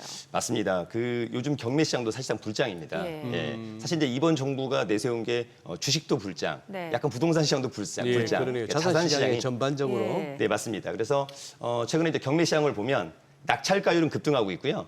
경매 매물은 급감하고 있습니다. 그러니까 제가 사실은 뭐 한두 달 전만 하더라도 서울 뭐 관악구 정도만 보더라도 경매 나온 아파트가 한 3, 40건 정도가 진행되고 있었는데 네. 제가 이제 어제 확인해 보니까 한 4건밖에 없더라고요. 확 또 네. 다 들어갔구나. 맞습니다. 이제 매물이. 그만큼 이제 일반 매매 시장이 좋아지다 보니까 네. 오히려 이제 일반 매매로 전환되는 경우가 상당히 많았다라고 하는 점이 있었고요. 또 제가 이제 최근에 이제 뭐 임장을 가다 보면 어쨌거나 지금 매도인과 매수인 간의 또 호가 차이가 예. 상당히 많아지고 있습니다. 이미 이제 한두 건 가지고 어. 가격이 뭐 1억, 2억씩 올라가다 보니까 예. 매도인 입장에서는 오히려 연락이 오면 이제 또 뭐가 있는 거 아니야 그래서 오히려 팔지 않기도 하고 또 매수인으로서도 또 추격하기는 또 상당히 어려운 예. 그런 시장입니다만 그럼에도 불구하고 지금은 매도인 우위 시장은 맞는 것 같습니다. 예, 매도인의 입맛대로 지금 이제 매매를 하는 그런 부분이 있었던 것 같고요. 그래서 이제 어제 서울 서초구 잠원동의 네. 예. 동아 아파트 같은 경우가 사실 낙찰가율이 135%거든요. 이게 이제 현대건설이 리모델링하는 아파트입니다. 24평인데 감정가가 24억. 사실 이게 만만치 않은 가격입니다. 네. 그런데 신건에서 무려 19대 1. 낙찰가는 32억 원. 구축이 아파트인데 리모델링을 한다라고 해서요. 네. 예, 감정가가 24억. 4억인데 네. 낙찰가가 32억. 와. 네, 이거는 이제 얼마 전에 그쪽 근처에 네. 24평 아파트가 신건에 낙찰이 됐는데 한 28억 정도에 낙찰이 된 사례가 있었어요. 네, 네. 한 6개월 전쯤에 그래서 예. 이건 너무 예. 오버슈팅이다라고 했는데 오히려 이게 30억에 낙찰되다 보니까 지난번 29억에 낙찰받은 분은 아주 싸게 오히려 낙찰을 받은 그런 착시 현상도 있기도 했던 것 같고요. 또 하나는 뭐 여기도 그렇습니다만 또 얼마 전에 양천구 목동의 한신 아파트 같은 경우에도 낙찰가율이 112%. 네. 그래서 지금의 어떤 그 아파트 가격 상승 또는 낙찰가율 상승이 과거에는 강남 상부에다가 용산이었다라고 하지만 지금은 이제 뭐 마포 송동, 지금은 여기 뭐 양천이나 이런 데까지 계속해서 확산되고 있다. 그래서 정부의 대책이 정말 시급하게 나와야 되는 시기가 아닌가. 고민할 게 아니라 벌써 공지가 좀 돼야 되는 시기를 좀 놓친 게 아닌가 이런 이야기가 나올 정도입니다.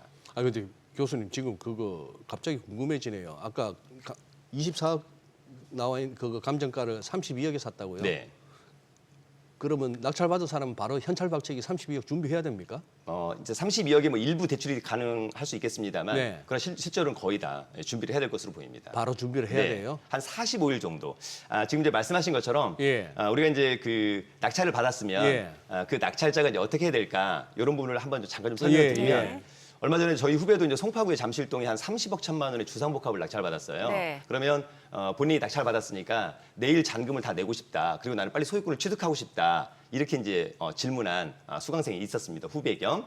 만약에 이제 우리 그 시청자 여러분들께서 이 방송을 보고 만약에 이제 아파트를 낙찰받았다, 뭘 낙찰받았다라고 했었을 때 이제 오늘이 금요일이잖아요. 네. 그럼 이제 금요일 날 낙찰을 받으면 그래서 낙찰자가 된다. 그러면 이제 기다리고 있다가 다음 주 금요일 날 법원이 그 낙찰에 대해서 특별히 문제가 없으면 매각 허가, 문제가 있으면 이제 매각 불허가를 하는 건데 통상 뭐 거의 뭐 99.9%는 이제 허가가 나오는 거거든요. 뭐 허가가 나오면 또 그로부터 일주일, 그 다음 주 금요일까지 또 많은 이해관계인들한테 혹시 이 경매 절차에 대해서 불만이 있으면 이의해라. 그래서 이제 즉시 항고 기간을 줍니다. 네. 근데 그때 이제 금요일마저 즉시 항고가 없으면 다음 날이 이제 월요일이니까 영업일 기준으로 예. 다음 날 월요일 날 이제 확정이 되면 예. 그때부터 이제 잔금을 납부할 수 있는 거고요. 통상 이제 확정이 되면 법원이 한 3, 4일 있다가 만약에 이제 이정민 앵커님이 낙찰받았으면 이정민 씨 이를테면 지금부터 한 달 안에 잔대금을 납부하세요. 그러면 이제 아무 때나 잔대금을 납부하면 이제 소유권을 취득하는 것이고요. 이제 그로부터 이제 뭐 명도를 하거나 뭐 이제 등기를 하거나 여러 가지 절차를 갈 수 있다라고 하는 점. 그래서 통상 낙찰 받으면 잔금을 납부할 때까지는 통상 45일 정도의 시간이 주어진다. 이렇게 이해하시면 좋을 것 같습니다.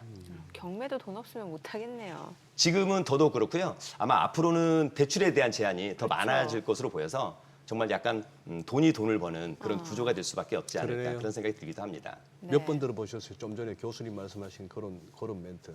이정민 씨 거요? 이제 잔금 다 준비해서 납부하세요. 몇 번 경험 있으시죠? 저 경매 안 해봤어요. 안 해보셨어? 네, 이제 공부해야죠. 아직 안 해봤어요. 모르는- 저보다 인생 더 사신 소장님도 안 해보셨잖아요. 보니까 이것도 돈이 있어야 하네. 지금은 더더욱 그런 것 같습니다. 그러네. 네. 서울 거는 뭐 언감생심이네요. 최근에 어쨌거나 뭐 강남 사구 같은 경우에는 이제는 어찌 보면 용산까지 해서 강남 사구라고 합니다만 용산도 강남 이제는 네. 뭐 돈이 없으면 강북에 있어도 강남 사구에 네. 네 그렇게 되는 것 같습니다. 네.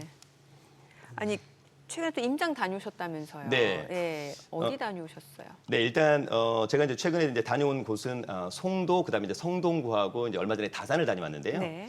일단 축하할 일 중에 하나는 내일 28일인데 인천 1호선 연장선이 개통이 됩니다. 그래서 이제 검단 신도시가 3개의 역이 개통이 된다라고 하는 점. 그래서 저도 이제 검단에 네. 지인분들이 상당히 많은데 네. 교통의 편리함을 느낄 수 있을 것으로 보이고 사실 이제 이런 그 지하철역이 개통이 되면 가격도 이미 반영이 되고 또 개통이 되면 이후에 또 가격이 상승할 수 있습니다.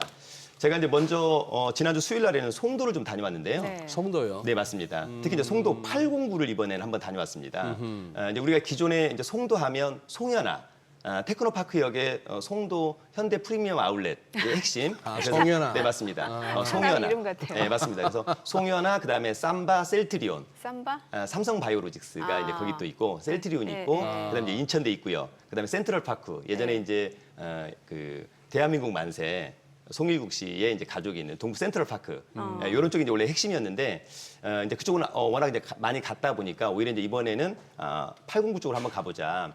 809는 이제 그 인천 1호선 마지막 역이 송도 달빛 축제 공원역입니다. 네, 그 위에는 지금 현재 지하철역이 없는데 이를테면 이제 아파트는 엄청나게 공급이 되어 있습니다. 그래서 일단 먼저 한번 다녀왔는데요.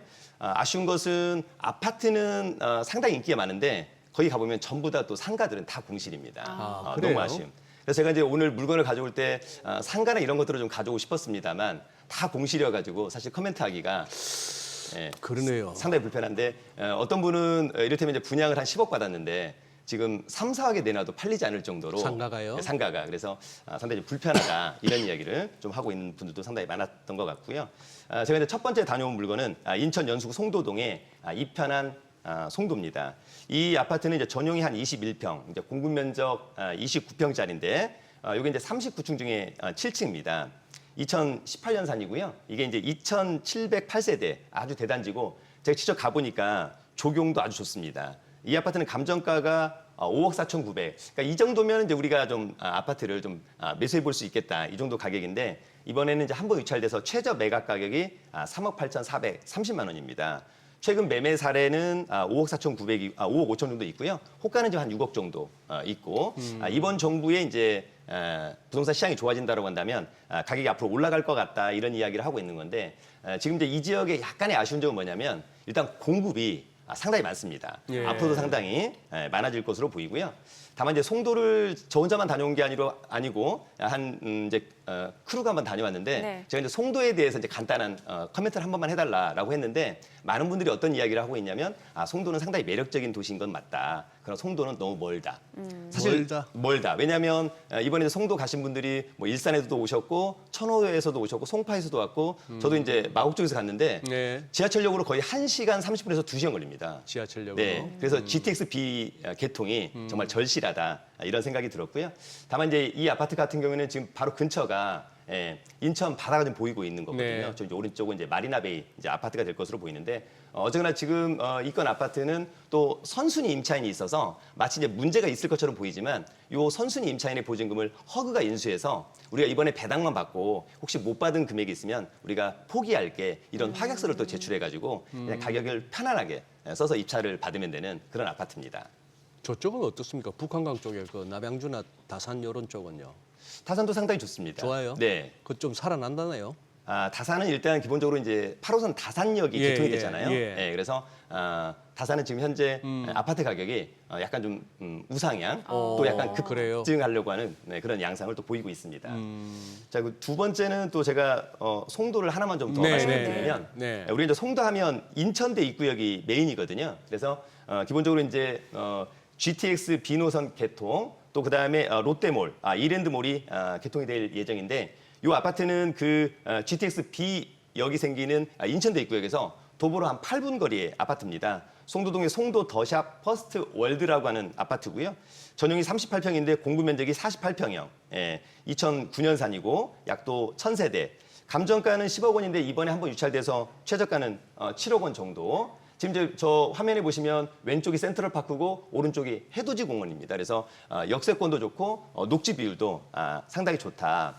10억 원 이상이니까 이번 최저가는 상당히 매력적이다. 한번 고민해 보시면 좋을 것 같습니다. 그다음에 제가 성동구에 네. 한강변은 아니지만 이제 마장역 근처에 초역세권 아파트를 또 하나 가져왔는데요. 요거는 이제 기본적으로 마장동의 청계 현대 아파트라고 하는 아파트인데 이게 이제 전용이 49평형입니다. 22층 중에 20층. 그래서 제가 직접 가보니까 층수가 또 상당히 좋다라고 하는 점도 있었고 이게 이제 1998년산인데 역시 1000세대입니다. 개인적으로 놓고 본다면 서울에서도 강남 3구나 4구가 아니라 하더라도 역세권의 대단지라고 한다면 상당히 매력적이다. 그래서 이 아파트가 그런 측면에서 이번 최저가는 상당히 매력적인 그런 부분이라고 좀 보여지고요. 제가 이제 마지막으로 네. 다산의 아파트를 네. 간단히 좀 설명을 좀 드리면 네. 제가 다산을 2번을 다 다녀왔기 때문에 네. 간단히 말씀을 드리면 다산 같은 경우는 지금 8호선 연장선이 개통이 됐습니다. 예. 그리고 굉장히 좀 좋아지고 있다라고 하는 점이 있고 다산 같은 경우에는 지금 아파트도 좋습니다만 상가도 상당히 활성화되어 가고 있다. 예. 그런 측면에서 상당히 좀 좋아 보이고 오늘의 물건은 제가 이제 다산에 가서 혹시 1등 아파트는 어딘가요? 라고 물어보면 다산에 가장 가까운 자이 아파트가 1등이고 오히려 2등 아파트는 조금 멀어 보이는데 이를테면 이 아파트 다산동 힐스테이트 다산이라고 대부분의 중개업자분들이 예. 이야기를 해주시더라고요. 그래서 이 아파트 같은 경우에는 이제 전용이 25평, 우리가 흔히 얘기하는 34평의 아파트고요. 29층 중에 27층이라 상당히 또 선호도가 좋고 2018년산이라 새 거고 또 역세권이고 이를테면 주변에 이제 다산공원 너무 좀 좋아 보이고 감정가는 9억 1천만 원입니다만 이번 한번 유찰된 최저가가 6억 3천만 원. 근데 시세가 9억 5천만 원이어서 이번은 또 상당히 매력적이라고 보여지고 마지막으로 다산이 왜 1등과 2등, 3등, 4등이 초역세권임에도 불구하고 왜 2등이 못 되고 3등, 4등이 될까라고 물어봤더니 많은 분들이 이게 민간 분양이냐 공공 분양이냐 그래서 또 안에 어떤 내용물 이런 것들이 좀 다를 수 있다. 그래서 나중에 이제 이런 임장이나 이런 거 매수하실 때 중개업자분한테 꼭 그런 부분은 한번 좀 체크를 하면 좋겠다라고 하는 이야기도 들었었습니다. 저기는 네. 인천 송도의 GTX 언제 개통입니까? 그거는 아직 그 착공이 사실 착공식은 있었으면 착공이 안 됐기 때문에 앞으로 못해도 아직. 한 5년에서 7년 이상 걸릴 것으로 보입니다. 그러네요. 네. 네. 오늘 내용 잘 들었습니다. 예, 고맙습니다. 고맙습니다. 네, 감사합니다.